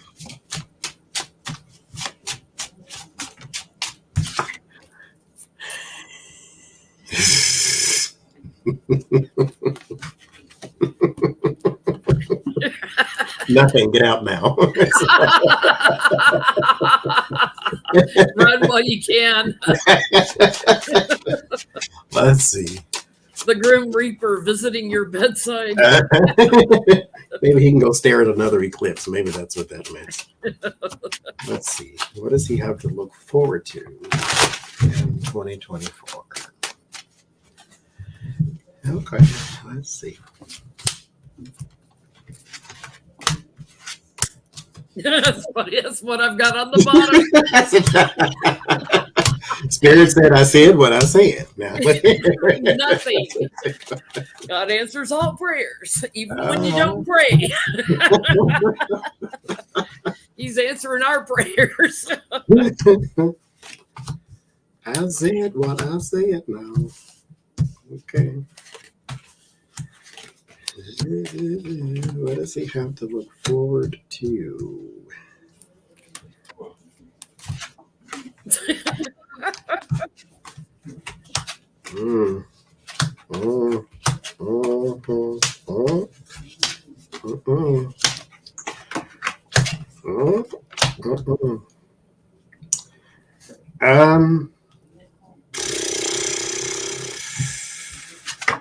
If anything goes right, there is a lot of donations that are made here with a group in donations, charities, handouts, that type of thing. So maybe a lot of donations are made. Everything else, though, I mean, not everything, but time is not on your side. Fortune is turning in a very bad direction. There may be another court case or another indictment, even if someone tries to even spring for maybe another mugshot. But there's a lot of this coming because there is a lot of that coming. So a lot of changes are going to come thy way. A lot more balancing. So you may be sued by somebody else. So you're going to have to keep that ball in the air too. There's a woman emerging forth here too who is bringing something against you. This is not uncommon, for this may be romantic in nature. So I don't know if there's another suit happening, but JenLynTarot.com if you want to know more. Thank you. I get something really interesting. I get the family committing him somewhere, like, committing him to somewhere. Yeah. And then I get Ivana, the mother, coming in and haunting him while he's in there. Like he's going to have little visitations. Ghost of Ivana. I got the charity and adoration and narcissistic supply from his supporters diminishes. What does he have? That's in the past. It's diminishing now because that sits behind him. I did a line of 5 behind and then a line of 5 ahead. What does he have to look forward to? Problems with property and family, handcuffs, and legal problems. And not just contracts here in the US, but also contracts abroad, somewhere else. So, well, I get. But we are going to do a little bit of our after show for you guys, but I have one last Halloween question before we take a little break. Need a pee break, guys. Are earthbound energies or earthbound ghosts, are they more active on Halloween? Are they more active? Earthbound energies and spirits, are they more active on Halloween?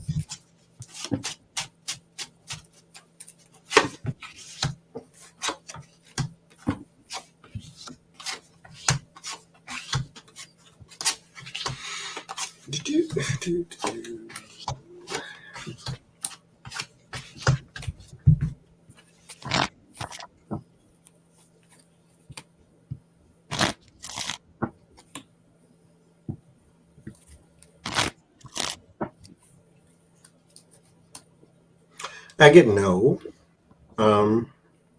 But if you believe so, keep believing it. What's the harm in that? I think that human beings have filled in the blanks when it comes to anything spiritual, and it's just what you have experienced and what you know. Samhain is what it used to be called, and then Christians took it and renamed it Hallows Eve to celebrate the saints, and then it was turned into Halloween. But Samhain was the communing with the dead, and so they thought the veil was the thinnest on Halloween, and then therefore you could commune with them a lot better. But we have proof that mediums do it every single day. And so there is no thinning of the veil, if you ask me. It's just people become more conscious of it because it's that time of year type of thing. And so here you have the talking and the people you're talking to. And so people just become a little more conscious, but I don't think there's a no.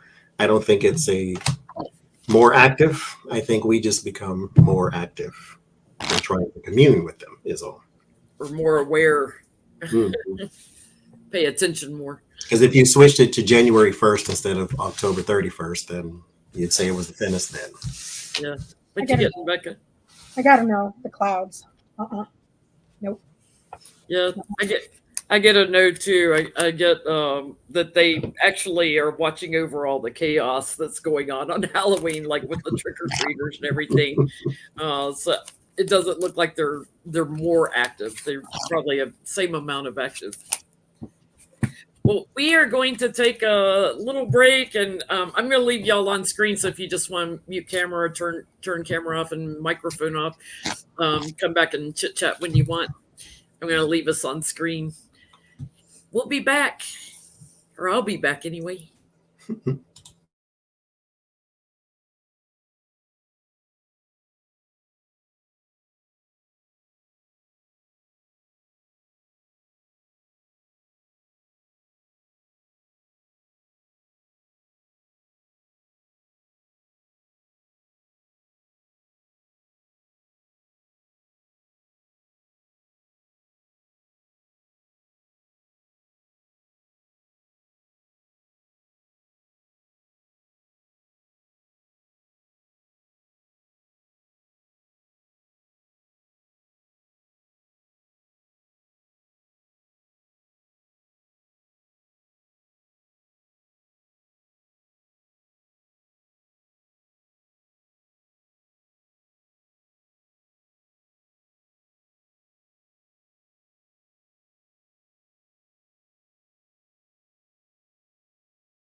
Okay. What's the weather doing wherever y'all are? Is anybody still in the 90s?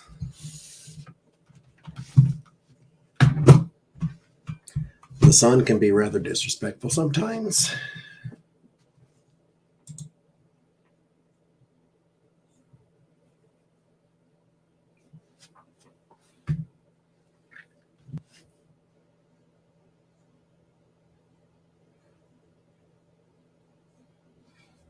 It's snowing. Oh, goodness. 26. 90s yesterday. Oh, Texas. Lord Jesus. Now it's 47. Bless Texas heart. Jesus. High 80s in Arizona. I don't miss that Florida weather at all. It's 8 degrees in Denver. Jesus. I think it's 50 something, 40s, 30s in the nights or something like that. And I'm like, yeah, because I love cold weather. Now, mind you, I had to keep turning the camera off because my nose is but I like cold weather. But I can do without the snow. I like it a little bit, but when you walk to work, then it's like, I don't need the snow. Not today. Not today. And so I can do without it. Thank you.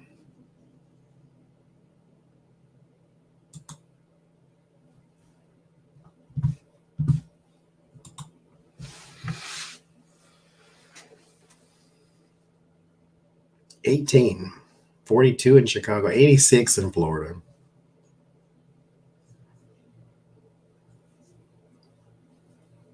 I like the snow once, and then, and then after that, like, okay, enough of you. Thank you.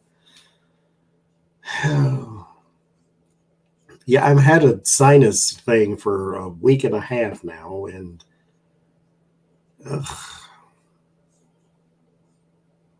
it started with wool.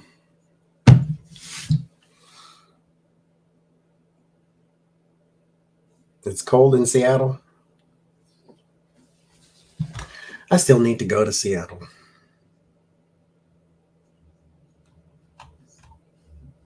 It's like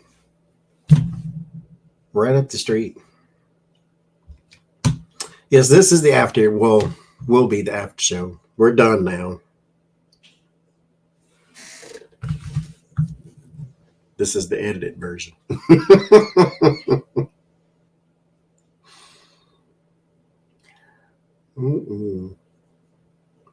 I was gonna go this year. Hopefully, I still can.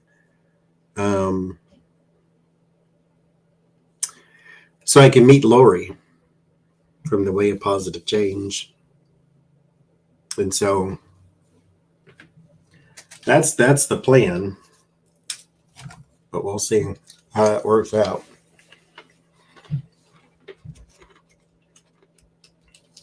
Because it takes 3 hours by the Amtrak. And so I can go there and still even turn around and come back home same day.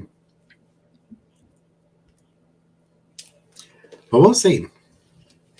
We'll see how all that works. It'd be fun to go, though. To Seattle? Mm-hmm. It's a beautiful city. The Emerald City, Johnny. That's what they call it. Love it up there.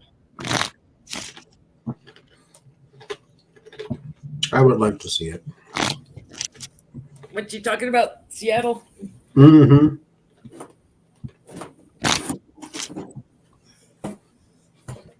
So I'll make the effort this year.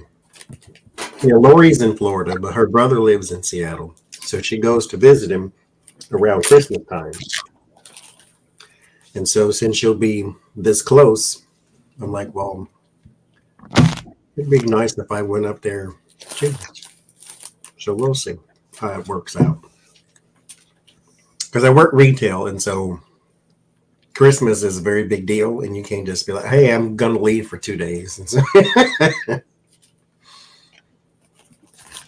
82 in Australia. Y'all are in the spring now, aren't you? Something like that.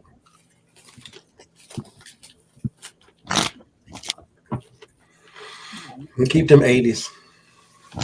Take my 50. I like 50. 50 is comfortable for me. I got a blanket. I'll be fine.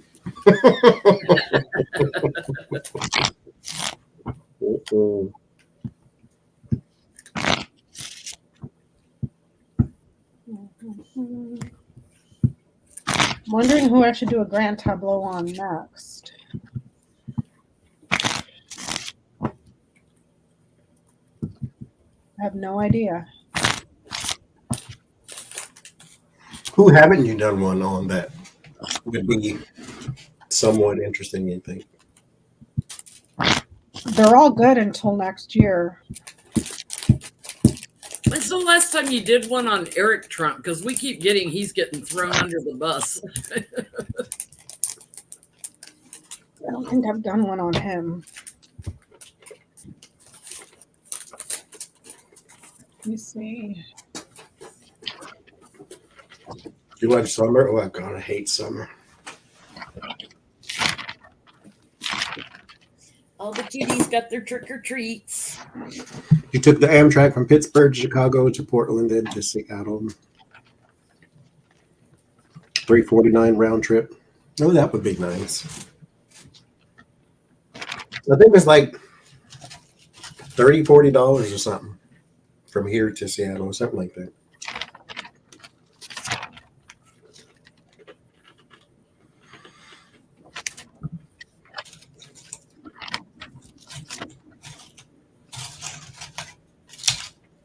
I'm definitely going to go. My problem is planning stuff. I do things, on a whim. I'll just be sitting here, like, let's go to Seattle, and then boom. You get over 65 degrees, I'm going to complain.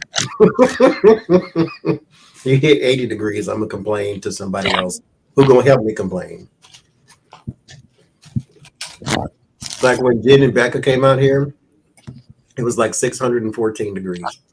Swamp, Had to was pull swamp the ass the whole time. And then when we went to that forest thing, swamp ass the whole time. Like Mhm. I was like, God dang, I should have just stayed home. It was cool. It was the worst. I had to And that pull was the wool socks out of the bosoms again. They were itching. And we were in the shade the whole time we were doing that little hike, but it was just the heat, man. It was just like, what in the God's green earth, Mhm. It's humid. Mm-hmm.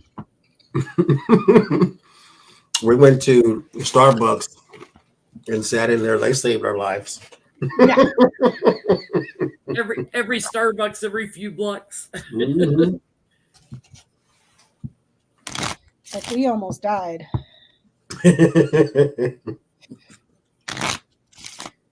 Next time, you definitely got to aim for the fall. Yeah, the only reason why we went up there was because Peanut wanted to go to that stupid motocross thing. Thank God, I didn't. You should have seen them when they came back. It was like covered in dirt. Where it was like hotter than heck. Even in the shade, they said it was like blistering hot. Covered in dirt and sweat. And I'm like, no. That don't sound like fun. Just to watch people driving by on motorbikes, it's like, no. I'm gonna take my fat ass and sit in the air conditioning reading a book. No. Mm-mm. And I'm glad I didn't do that either, because by that time my allergies were already starting to bother me. So now I know when I go back to Oregon to start taking allergy medication at least a week before I go, because that The was trees are beautiful, but they do not like people at all. like I've never had allergies like that before in my life. Just not used to it. It was just so green, like Mhm.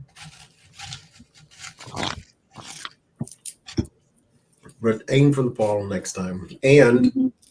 all the trees are changing colors and it's pretty. I Well, not love all of them, autumn. most of them. I thought because we got a lot of rain and it looked like my maple tree in my front yard usually is gorgeous every autumn. And this year it looked like they were just turning brown and falling off. And then it finally intensified and got that beautiful orange into red. It was so pretty, but I lost a few leaves before it finally turned pretty. Mm. These ones down the street from me going that way are pink, like bright pink.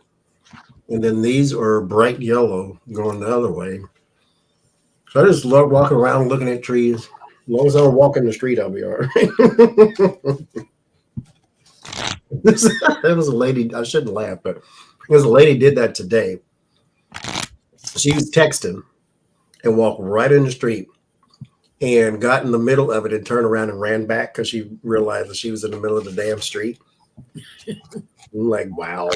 That was one of them things that you should yell, hey, but most people would just take their phone out and start recording it. Which I did not do, but I'm like, girl, you gonna get ran over. Well, my finger's all green where I put on my green face paint, so I'm expecting my face will be green for a couple of days. Oh no. It was last year when I did Ivana. The ghost of Ivana greened my face up, and it was green for a couple of days, no matter how many times I've watched it. You got personal readings this week? He do. Question is, do I have some Skype ones? Because they're going to see me still green, probably.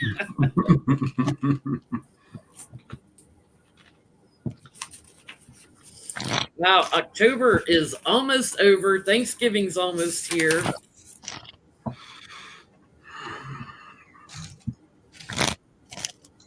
Oh, we have Sacred Sounds of Coffee Friday on my channel with Gail.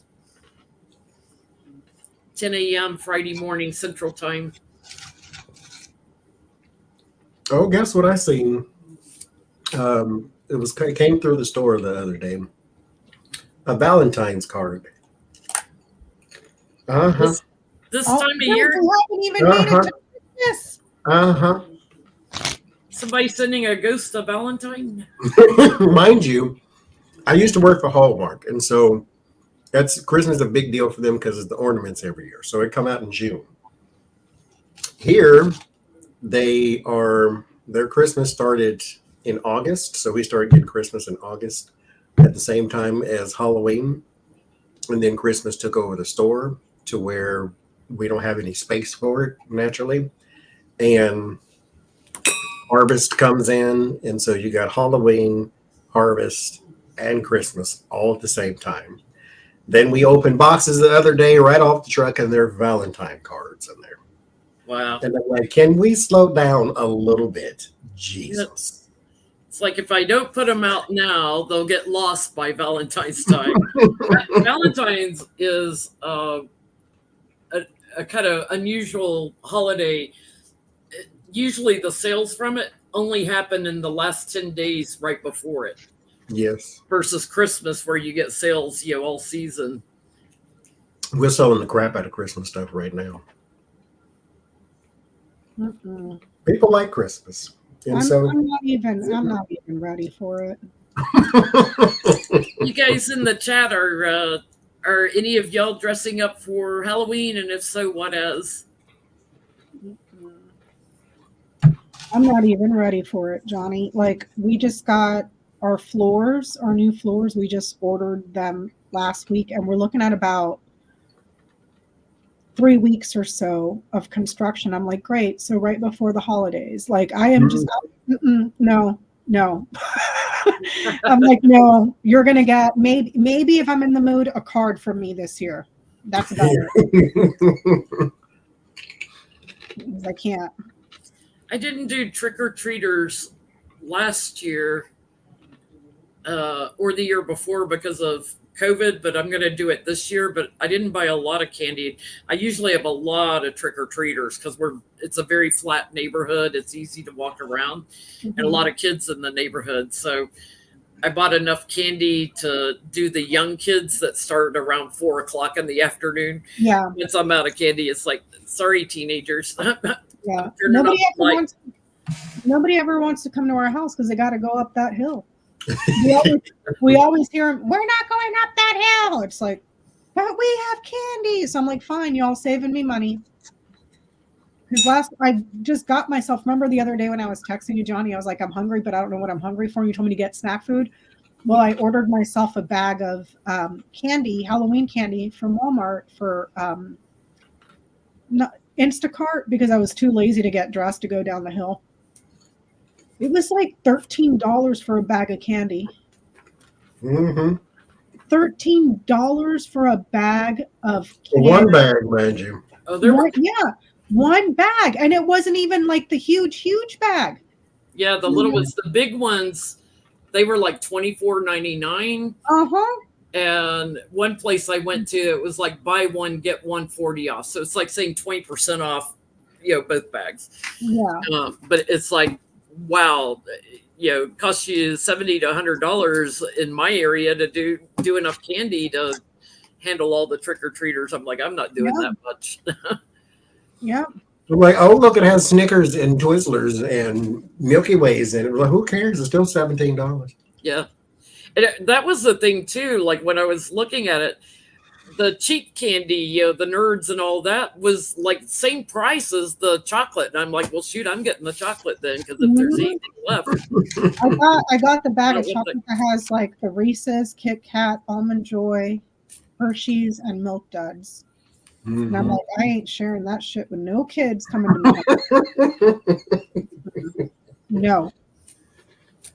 I have this is my own stash. I bought this jar from a dollar store, actually.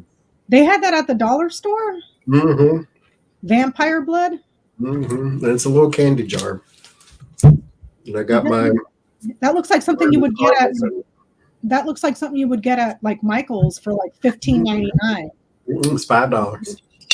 Thank you, Trillium. Trillium's showing she's keeping her website updated for GTs that Becca has done since 2019. Yeah. Thanks, Trillium. Yeah, that's the time to get it though, when the day after Halloween or the day of Halloween, when they start marking everything down because they have all that stock. Mm-hmm. Mm-hmm. We got a bunch of crap still. Because most of the stuff people wanted, they already got. Yeah. So with a store like ours, then it's one of those, if you don't buy it right now, it will not be here if you come back. And so they have that mentality about it. Yeah, I just, just not in the mood right now, dude. It's like. But retail is beat the celebration of everything out of me. So I don't care about any holiday. I just want them all to be over. That's all I care about. Now, I like the spirit of holidays. Like, I listen to Christmas music all year, but I'm not buying you nothing. Get away from me. Yeah. I'm not real big on buying presents, and when I do, it's usually in between holidays, so you get them at weird times. Like, you don't get it for your birthday, you get it like 3 months later. Or like, I took the Johnny in July. I took everything I had for him for 2 years. I was like, here. I do not do readings on people that have passed, so no tableau on Matthew Perry. Sorry. No, I don't read on that stuff. I've seen that in a comment thing because I've never seen Friends in my whole life. Never did either, even though it was during my era, my Gen X Black Heart era. When they said Matthew Perry, I was thinking the guy from 90210. I'm like, he died a long time ago. What are y'all talking about? No, that's Perry. Something like that. I'm like, did he die a long time ago? That was Luke Perry that played Dylan on 90210. Yeah, what did he pass away from? Was it cancer? No, he went sudden too, I think. Heart attack or something. I can't remember. I used to have the biggest crush on him when I was like a little kid, and they had 902. Well, I wasn't really a little kid. I was like middle school, high school during 90210. Because he was, the bad boy of the. He wasn't really the bad boy. The one I couldn't stand was that blonde-haired guy, though. I forgot his name. The blonde-haired. It was kind of curly. Didn't like him at all. And I never watched Friends. Ian, what's his name? I forget. Yeah, Ian something. I know who. Yeah, you know who I'm talking about, Jen. Ian. I can't think of his name. Yeah, I didn't like him at all. Yeah, he was in Sharknado. I forget his name. Ian Ziering. That's him. There you go. He's in Sharknado. Never heard. Sharknado was great. If you didn't, they've done like Sharknado 1, 2, 3, 4, 5. I don't know how many there are, but the first one was awesome. They're saying that Luke Perry had a massive stroke. Yeah, I thought it was something like sudden, like boom. And he was young too. Yeah, he was pretty young. Like 40s, maybe late 40s or mid 50s. Early 50s. I've seen clips of Friends. I've never seen a whole episode. I've never watched. No, it just wasn't my thing. It just like I didn't get the hype. I still don't get the hype. Oh, I love Friends. I watched it all the time. Black people watch Living Single. They didn't watch Friends. And that's what Friends is based off of, is Living Single. I watched Seinfeld religiously. Nope, never got into Seinfeld either. William saying Luke Perry was 52. Wow, that's young. Matthew Perry was 54, which is pretty young too. But he had he'd been in rehab like 15 times. He just came out with a book last year talking about that. Yeah. I watched Living Single too. Living Single, I remember that one. That's what they based Friends off of. It was really? In an apartment, and then another apartment across to here, and then another person across the street, and that whole roommate thing. Yeah, I never got Friends. I just didn't like. I would just watch and be like, okay, what's the big whoop? Like, like it didn't do anything for me. But I can't remember what TV shows during that time, because I was in the Navy during all that whole, so it's not like I had much time to watch TV, watch much television. So that whole era is like a blur. Late 90s, early 2000s is like a total complete blur. Seinfeld, Friends. Frasier was on at that time, wasn't it? Frasier and The Office, and never got into Frasier either. Yeah, that one I watched Well, I didn't watch it when it was on. I started watching it when it was playing back, and so then I got into Frasier later on. Like reruns, like years and years later reruns. Mm-hmm. You know what other one I never got into that I heard is like super popular and perfect for this time of year, like the fall and winter, the Gilmore Girls, but I never watched it. Oh, I love the Gilmore Girls. I've got a Luke's Cafe coffee mug that I pull out sometimes for Sacred Sounds of Coffee. Yeah, I've heard that it's really good, but it's just like I just don't really watch TV. Dawson's Creek was similar to Frasier, Martin in Living Color. I loved In Living Color. That was my thing right there. I remember In Living Color. I remember J-Lo when she was on In Living Color, when she was a dancer before the nose job and everything. And Jim Carrey before he got big in movies. What's his name?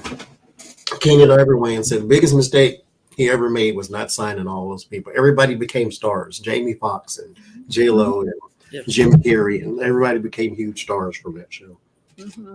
And the Wayans brothers, they're still funny. Mm-hmm. Like when they do stand-up or anything, they're still funny. Mm-hmm.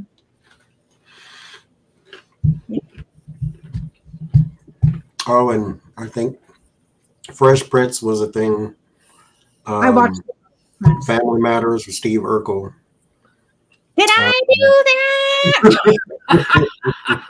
I used to watch that one too. Married with Children. I used to watch that Married one. with Children was a good one too. The days before, The Simpsons too, and all those animated things, South Park and stuff. The days before reality TV, I can't stand any of the reality TV stuff. Well, I remember Housewives of here, there, and everywhere.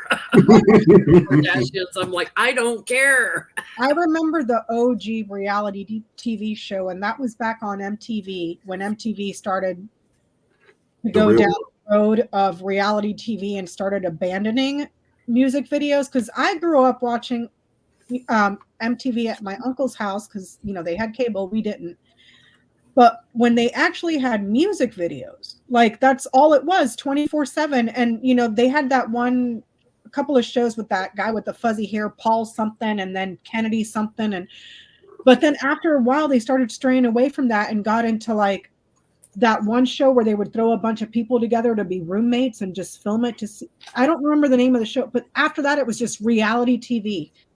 And then now everywhere you look is reality TV. I'm like, I don't care about these spoiled rich women and horrible to each other for airtime. Like, I get enough of that with the assholes and sorry, pardon my French, but the people. You have a new one apparently, because there's a person I watch on YouTube. They do commentary on just pop culture, and a lot of time. They do it on reality TV, which I can ignore because I don't know any of those people. But there's a new one called Villains, apparently, or House of Villains or something like that, where they took the worst people from reality TV and then plug them in a house together. Oh, do they have police on standby at all times? It's like I understand rewarding bad behavior because people like train wrecks. Mm-hmm. I can't do reality TV because it's not reality. It's still scripted, but it's all weird. Staged, The Real World. I watched that one, the first season. Oh, that's what it was on MTV. Was it The Real World? They threw all those together. It's not for me. So the original reality show was Cops. That was the original. Follow you around with a camera, see what you're doing. But I remember that one show that you just mentioned on MTV. What was it called? You just said The Real World. It was just a freaking train wreck. There was this one guy, I remember his name was Puck, and he was just, do you know who I'm talking about? The crazy blonde haired guy? I remember his name. And he was on a few of the episodes, and it was just like, why do people watch? It's like, I feel like I've lost all my brain cells watching this show. The Jersey Shore would make you lose brain cells. I never watched the Jersey Shore. I tried to watch it once, and I was like, I don't get it. I don't get the hype.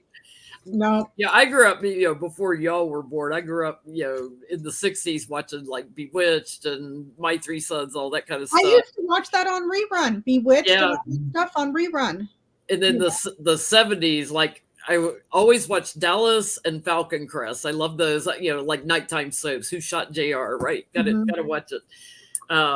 Had to watch Laverne and Shirley was a good one. Oh, what's the name of the show? Crystal Carrington fighting the ex-wife. Dynasty. Thank you. Dynasty. Those are the soap operas, though, right? They were nighttime soaps, but they were basically soaps. But they a little bit better acting maybe than daytime soaps. I don't know.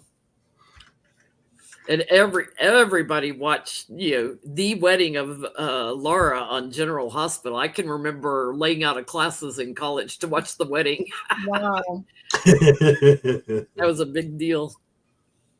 The only time I ever Taxi. I love Taxi. I like Taxi too.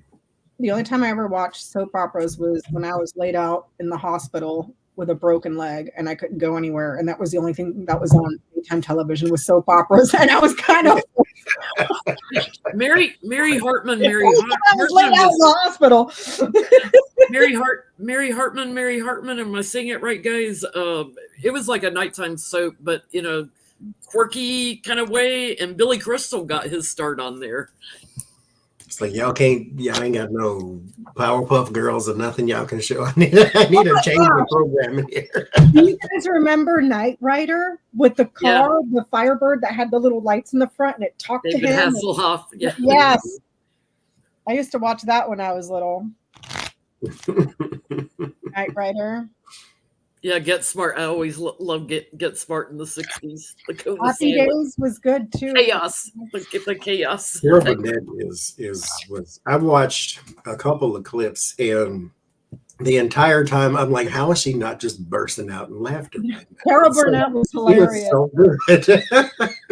Carol Burnett was hilarious. But that was what was really funny, though, is when they would lose it and get out of character. Like they would lose it. You know, it was funny. Harvey Korman was always losing it on that show. He couldn't keep a straight face. I used to love Murphy Brown. I didn't understand it back then. You know, the whole hype of single mother doing the whole work and home and all that type of thing. But yeah, keeping up appearances, which you can still catch on reruns. Johnny and I laugh about that. I love that British show. TV, so I watched a lot of Masterpiece Theater, but I also watched the the sitcoms and things they would run on PBS. You could still catch me if you are one of these scam call or something. And mind you, it's always a robot on the other end. I will answer the phone. The Bouquet residents, lady of the house people.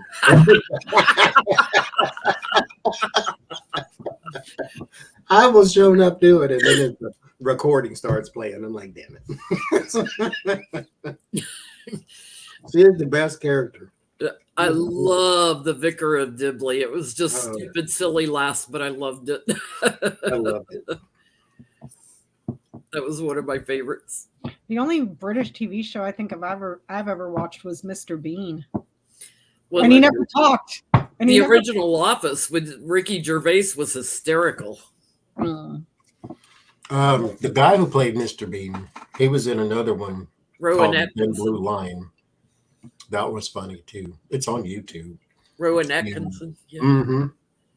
And Are You Being Served? Oh yeah, I watched that one too. Absolutely fabulous. I watched that one too.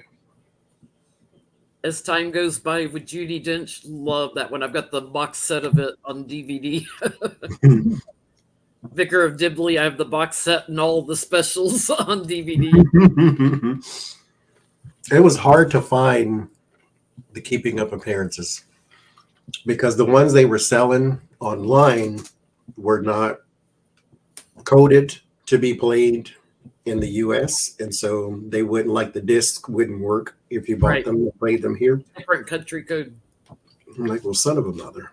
I made the mistake one time. I was in London on a business trip. So when I was in the airport, I had some pounds left over. I wanted to get rid of it. And instead of changing it back, I thought, oh, I'll just buy some DVDs. And I get home and it's like different country code. Hello. They didn't like, you should mark them when you're in an international airport in the international wing, where you're getting ready to go out of the country. This will only play in the UK.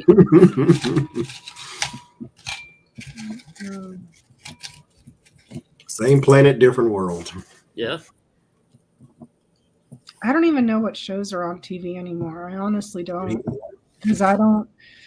It's like, and I'm sitting here like, I have Netflix. Do I ever go on Netflix? No. There might be like one or two shows that I'll watch. Like Sabrina was good, and they have a couple other ones there, but it's just like, I should just cancel my subscription because I don't watch television. I really don't. So I don't have a TV.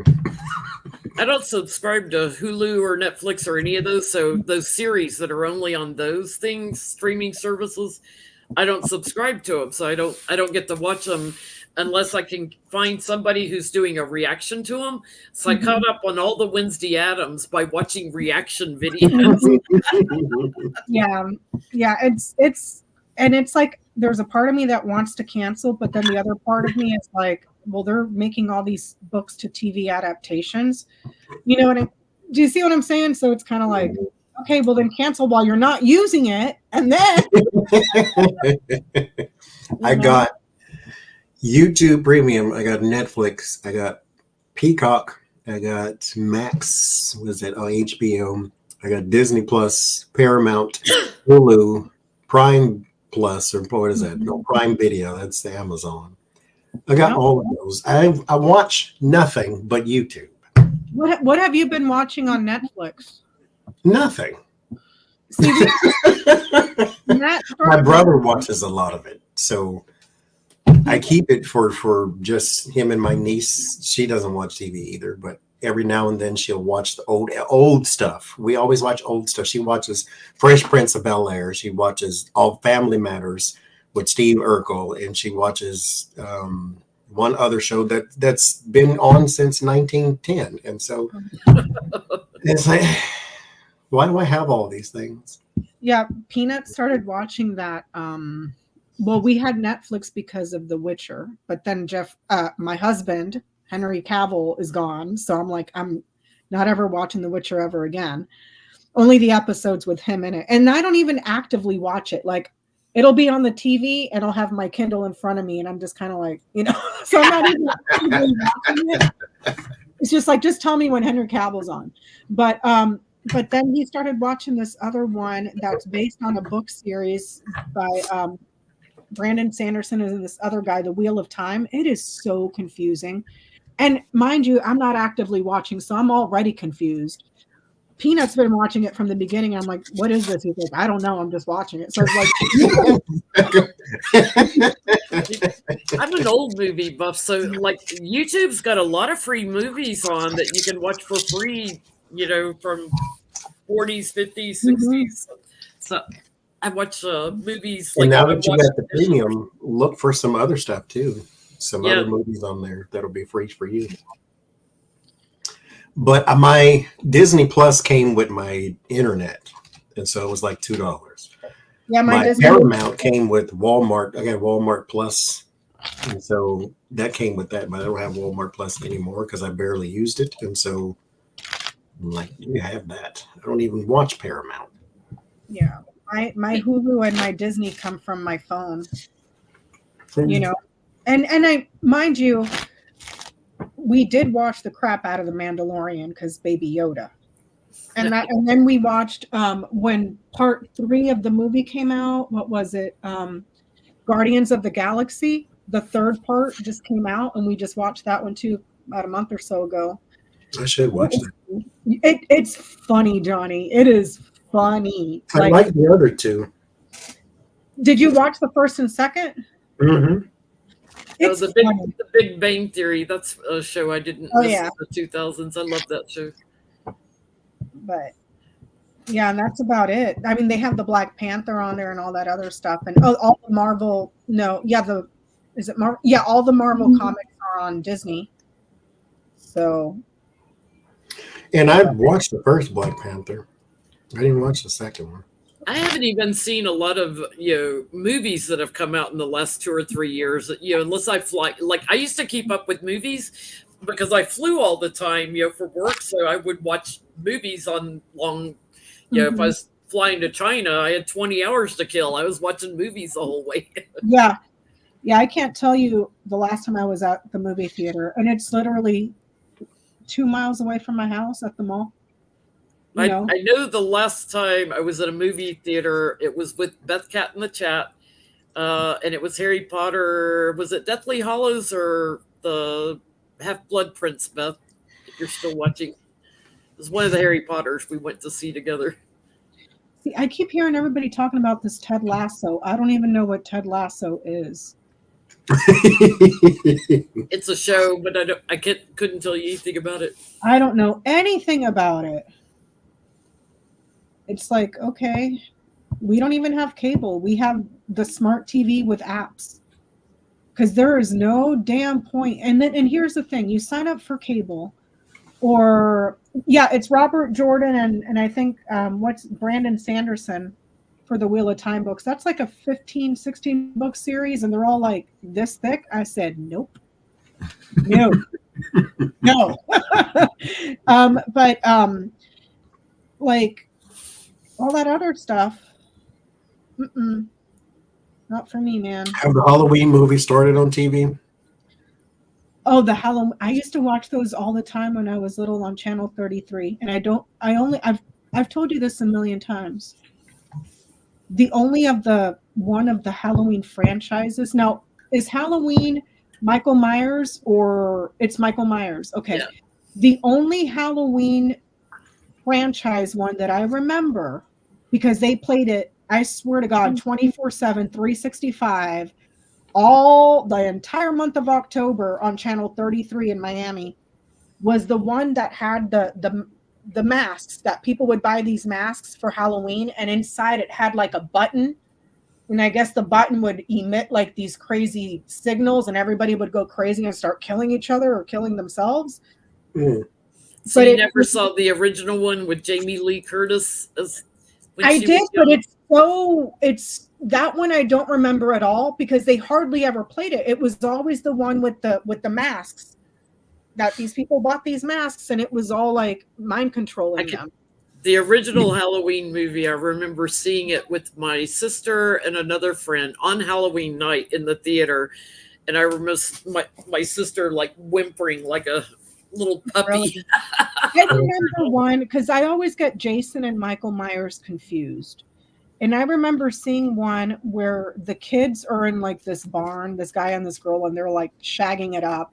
And in comes the killer guy with a rake, and it just goes through the guy. Pitchfork probably. Yeah, That's pitchfork. more likely Jason. Jason just killed for no reason. Mike Myers was usually in a neighborhood or the city or a town. Jason was always in the backwoods of something somewhere. Wait, so which one is which? Friday the 13th is Jason. He's the hockey mask. Okay, And that's then the Halloween is Mike Myers with the white face. with the white face and the overalls, right? Yeah. And and you're saying that the one that killed the that show I just told you about where they were in the shack and got killed with a pitchfork. That was probably Jason. And Jason with the hockey mask. Jason is the hockey mask guy, which Mhm. is Friday the 13th. Yeah. Okay. That was that started at Crystal Lake, wasn't it? Mm-hmm. I remember that Everybody, part. you're all gonna die. I remember that one, but my biggest thing for 80s horror movies was Freddy Krueger. I don't know what it was about. I loved Freddy Krueger. He always had jokes before he killed you. They were in a movie together. Michael Myers? Jason versus Freddy, I think it was called. I think that they started running out of like scary stuff because you remember they had Jason versus Freddy, and then they had the Terminator versus somebody else. Remember that? He versus the Predator, I think. Predator versus who was it? Terminator. The Terminator? And then Predator versus Alien too. Yes, because I remember they made that thing fight everybody. And they took Jason hockey mask in outer space, so it was Jason in space at one point too. We're running out of ideas, aren't we? Yeah. and then they had Chucky with his girlfriend. Mm-hmm. It's like you guys are trying to bring back the 80s horror movies, and this is not Slasher movies. Mhm. Well, and then Jaws, which was just suspense and. Mm-hmm. I'm gonna tell That you was something. that was more about the music. It just creates that suspense for you. I I would mind you, it's scary enough for me. I'm not going in that big ocean with all them creatures in there. Okay? Mind you, I was scared to go in the bathtub for like ever after I watched it.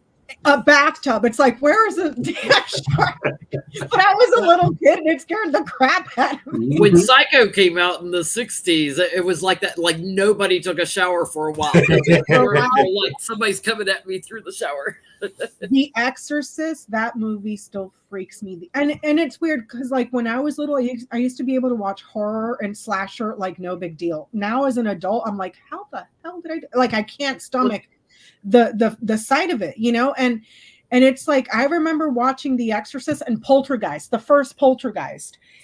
The original Omen, The Omen with Gregory Peck was I didn't watch killer, literally and figuratively. And you know who else used to creep me out? Pinhead. From what movie was that? Hellraiser? Hellraiser. to this day, that, and I couldn't tell you what the hell the movie Hellraiser was. I just remember a guy opened up a box and all these chains came out with hooks and ripped them apart, and then that guy with the pins all over his head came out and what's this? You know, but see, I could watch horror movie growing up. I don't like things to make me jump now, and so no thank you. Yeah, I did, my teen years, and then once I got into the 80s, I got tired of slasher movies. I can't watch them. I like the graphics. I watched it, the remake that they did, and that's not so much scary. Yeah, because it doesn't have a lot of jump scares, as they call it. Yeah. So it's creepy, and I like that part of it. But Stephen King has never, I don't know why they call him horror. I've never read anything or watched anything that he's done that has scared the crap out of me for Stephen King, but I'll tell you my what, mother loved. She read every single book he ever wrote. Well, his books to me are they're kind of all scarier over than the when place. they adapt them into movies.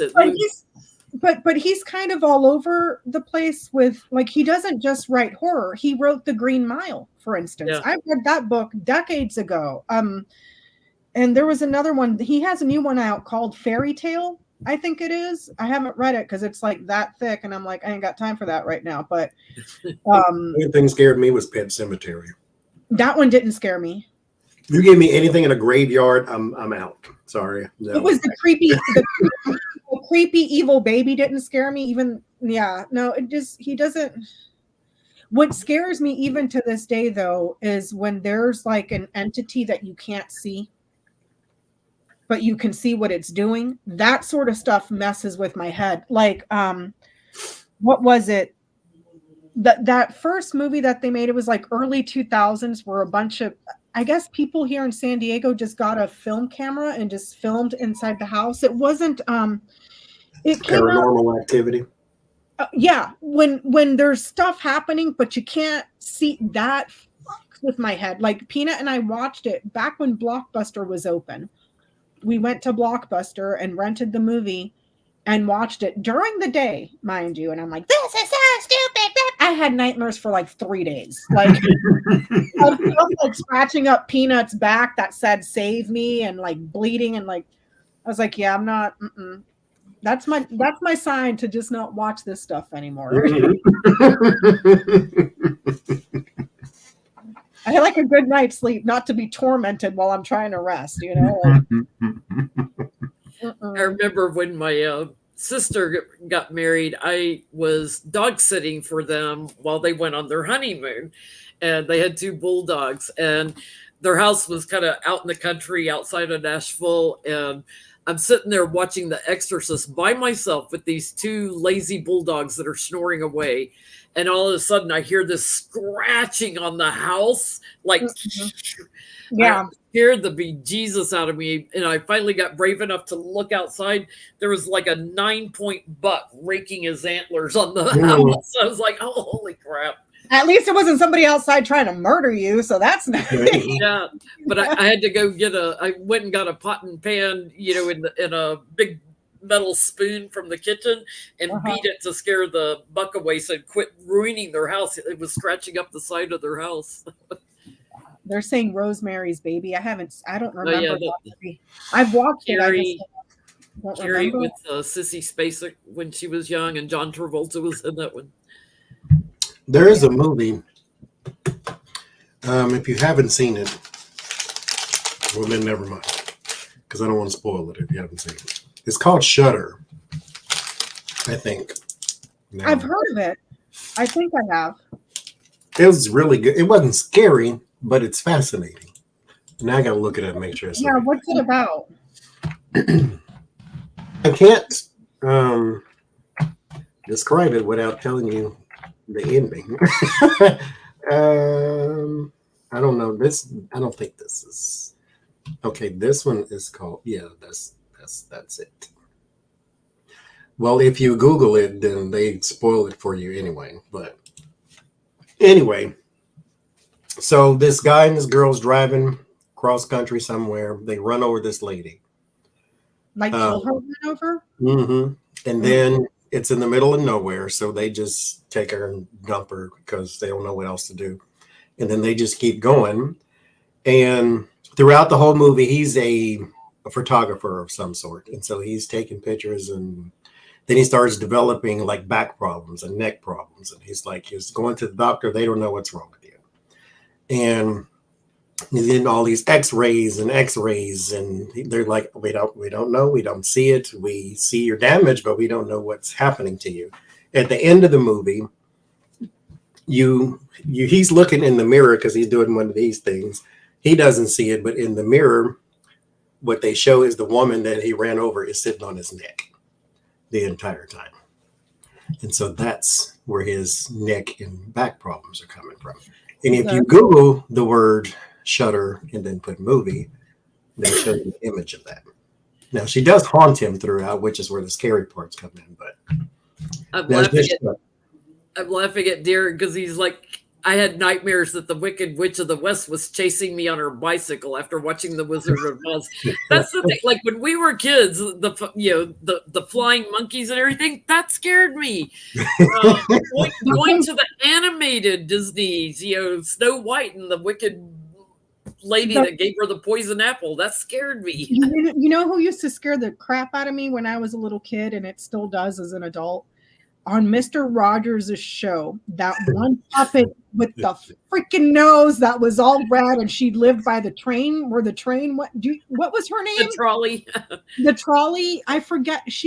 I couldn't tell if it was a man or a woman, but she had the big bulbous red nose. And I think she had like a red sweater and short hair, but she was where the little trolley thing would go around Mr. Rod. She scared the crap out of me. I was like, how are you putting this on for little kids? Like, I was terrified of that thing. The Oompa Loompas scared me.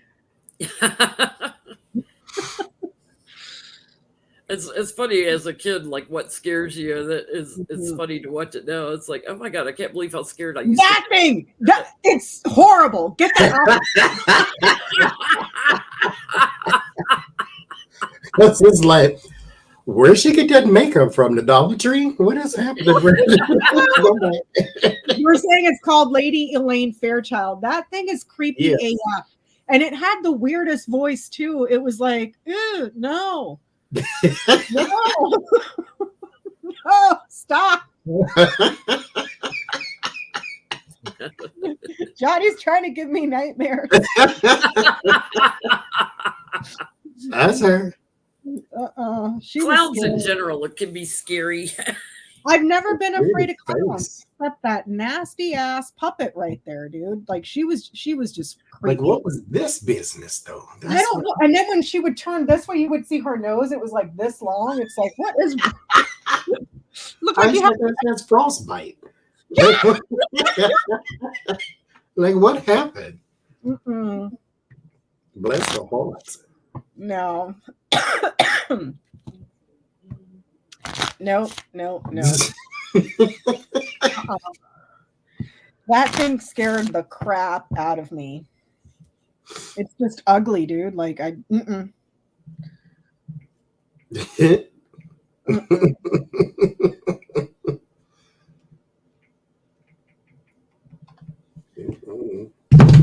He did all the voices. Yeah. You could have skipped this one though. You could have skipped this one, no player. No. And then remember, like later on, I think it was like in the mid 2000s or something, they started coming out with those stupid Teletubbies, and then they were like all these reports that kids were getting like epileptic seizures from watching it because of all the flashing lights and stuff like that, like from the Teletubbies. They tried to doom that show for whatever reason. The Teletubbies were freaky though, like. Mm-mm. My nieces loved them. So they were always playing that and Barney and the Big Comfy Couch and anything on Disney, the Hannah Montana, That's So Raven. I like That's So Raven. That one was funny. Lizzie McGuire. They watched all of those. I remember Pee Wee Herman. Give me 20 minutes, just 20 seconds of somebody shooting and cussing. That's all. Like, because all this cheerfulness and jumping around and colors is bothering my nerves right now. I remember that stupid ass Pee Wee Herman. Oh But Lord. I never understood the show, and I would have to watch it because I liked the show that came on after it. And I never wanted to miss it, so I would watch it with my Saturday morning cartoons. And Pee Wee Herman was just creepy, dude. Like, just like he had that stupid ass. It was like, what is wrong with you? Like, I don't remember the show, but I know I watched it because it was always on. He was just dumb. He had like that one, I think it was like a green couch that talked, or was it purple? I forget. But No, I love me some lamb chops though. Lamb chops. This is the song that never ends. Yes, it goes on and on, my friend. I love that show. Sherry Lewis was the boss back then. Yeah, Pee Wee's Playhouse, Monique, not me, man. He gave me the creeps. Straight up creeps. Like, no. They watch, and the Powerpuff Girls, and they really like that one. And they watched the Teletubbies when they was younger. Then they switched to the Wiggles, and then there was these, I forget what it's called. Me and my niece just made fun of it the other day too. There's these real tall, it wasn't the Wiggles, there was some other guys, really tall British guys. And they looked very awkward to be doing that job. Blue's Clues was the other one. They loved that too. I'm like, oh my God, I can't sit here and watch this with y'all all day. Where's Lord? Saturday morning cartoons, though, man. I used to live Magic Dragon. That was my stuff too. Power Rangers was more my age group, I think, because that's when it started. Yeah, I was like already in like middle school, high school when Power Rangers came out. My little sister too. That was my childhood. Kim Possible, that was another one. Bananas in Pajamas. They watch. Oh my God! Don't. Ugh. If I heard the word yellow jelly one more time, I was going to choke somebody. Oh my God!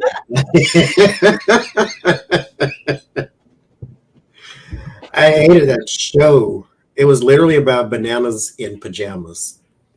And I was like, what is that? What is happening? Why is now Captain Planet? I would fight anybody about some Captain Planet. I wish they would remake that.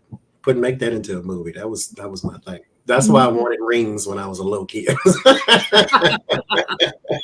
Becca, you were talking about poltergeist. I have a phobia about clowns, I guess. The scene where the clown disappears off the chair and then he looks under the bed. What? On what movie?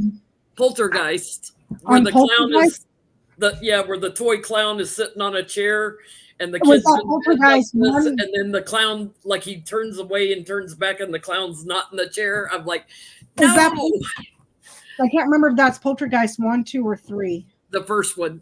The first one? Yeah, what's really sad and funny, when I was in college, I dated a guy, briefly, it was like 3 dates.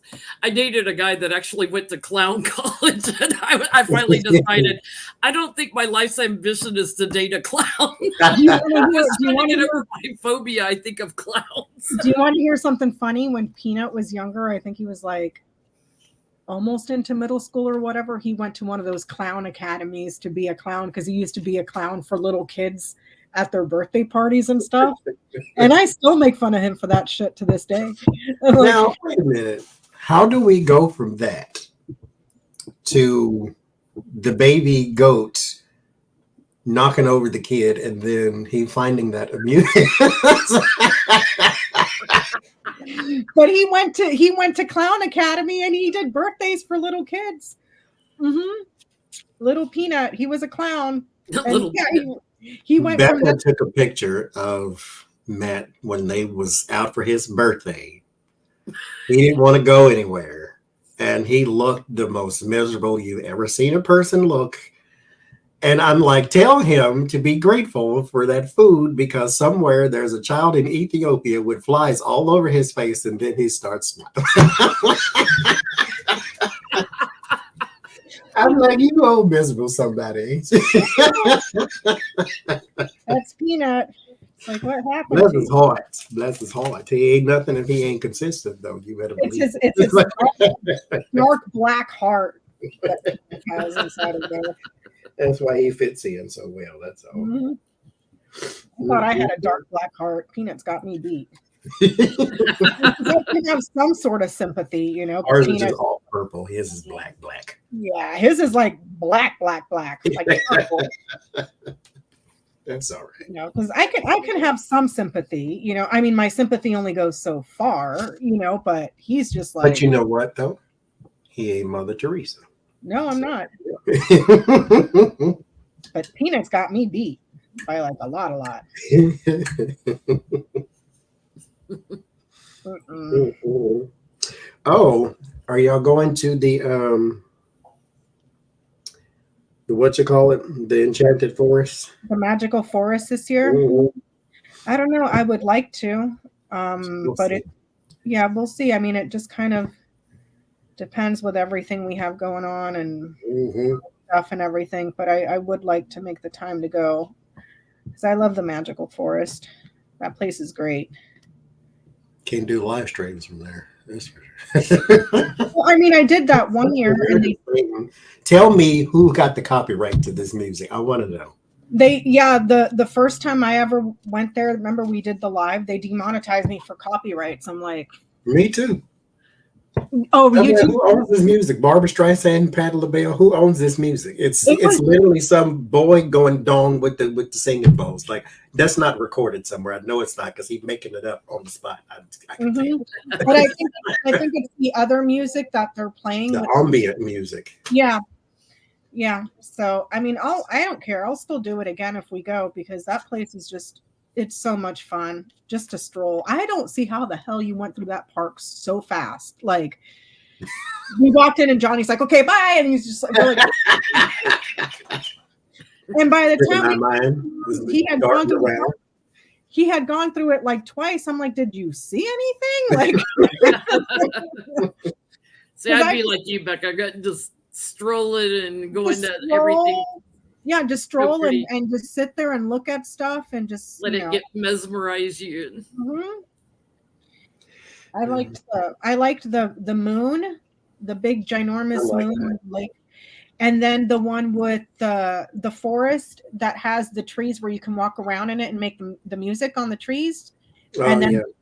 and then the forest that comes right after that. Once you leave the trees, the next on the those are my three favorites. Everything else can go to hell. Like, I like the shapes when they were doing the shapes on the ground. I love that.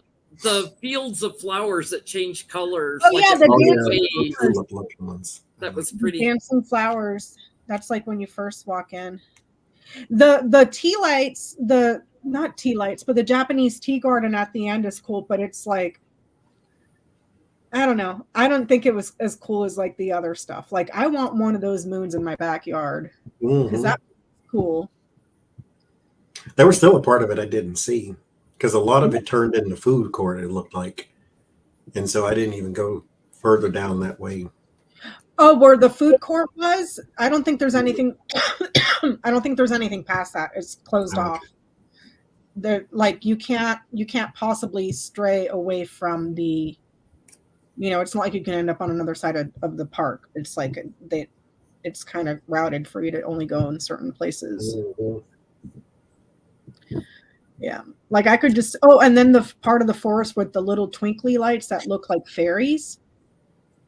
The little green lights. I mean, they were tiny little green lights that looked like a fairy forest. That one was cool too. But yeah, I want to go back this year. It's a cool place to go. I like the little sea of flowers changing too. I like that one. I like the pillars that were changing. You can change them yourself too. If you go up and touch them, they'll like change. Oh, okay. I know which ones you're talking about. Not the ones that were like hanging and you spin them around and it had all the different. Like it looked like a big sculpture that was all like laser cut out with the light inside, and you can spin it, and it would do all the Oh yeah, no. look like lanterns. Mhm. Not that one, but you're talking the big ginormous. It was right at the front, and you can run up on the platform and touch it, kind of like you could over there where you could step on the thing. Uh-huh. But it was always a bunch of kids over there. Yeah, that's why you got to go in there and like shove them aside. No, I'm just kidding. I'll tell you one thing retail has done for me is made me appreciate not being around little kids all day. Oh God, I can't. I can't. Like I don't mean to sound like a horrible person, but dude, if I go into a store and the first thing I hear is a screaming child, I walk right out. I can't, like, I just can't. It's like nails on a chalkboard for me. It's like, dude, I can't do that. Don't you ever. You hear me? Mm-mm. Are you showing everybody your belly? Creepy baby head. We still have almost 1,100 people watching us in the after show. Thank you guys for joining us for 4 years, and we will be on Becca's channel next week. Hope you enjoyed our Halloween special and a little of the after show. We have survived Donald Trump. We will survive worse than him. We have survived worse than him, if there's such a thing. But we did it together. So thank y'all for all being here. If it wasn't for Donald Trump, we wouldn't have the petty boots. We wouldn't have met, the three of us. We wouldn't have met. So he was good for something. Bless his stinking. He was a good Swift in the pants for America to be like, yo. And, you know, good did come out. People that you would have never met before, you probably met. People here in the chat, you know, like stuff like that. People got more active politically. It's you know, it's a needed thing. You got to break it down sometimes to build it back up. And look at all the stuff we learned, too, that we never, you know, maybe we did took for granted.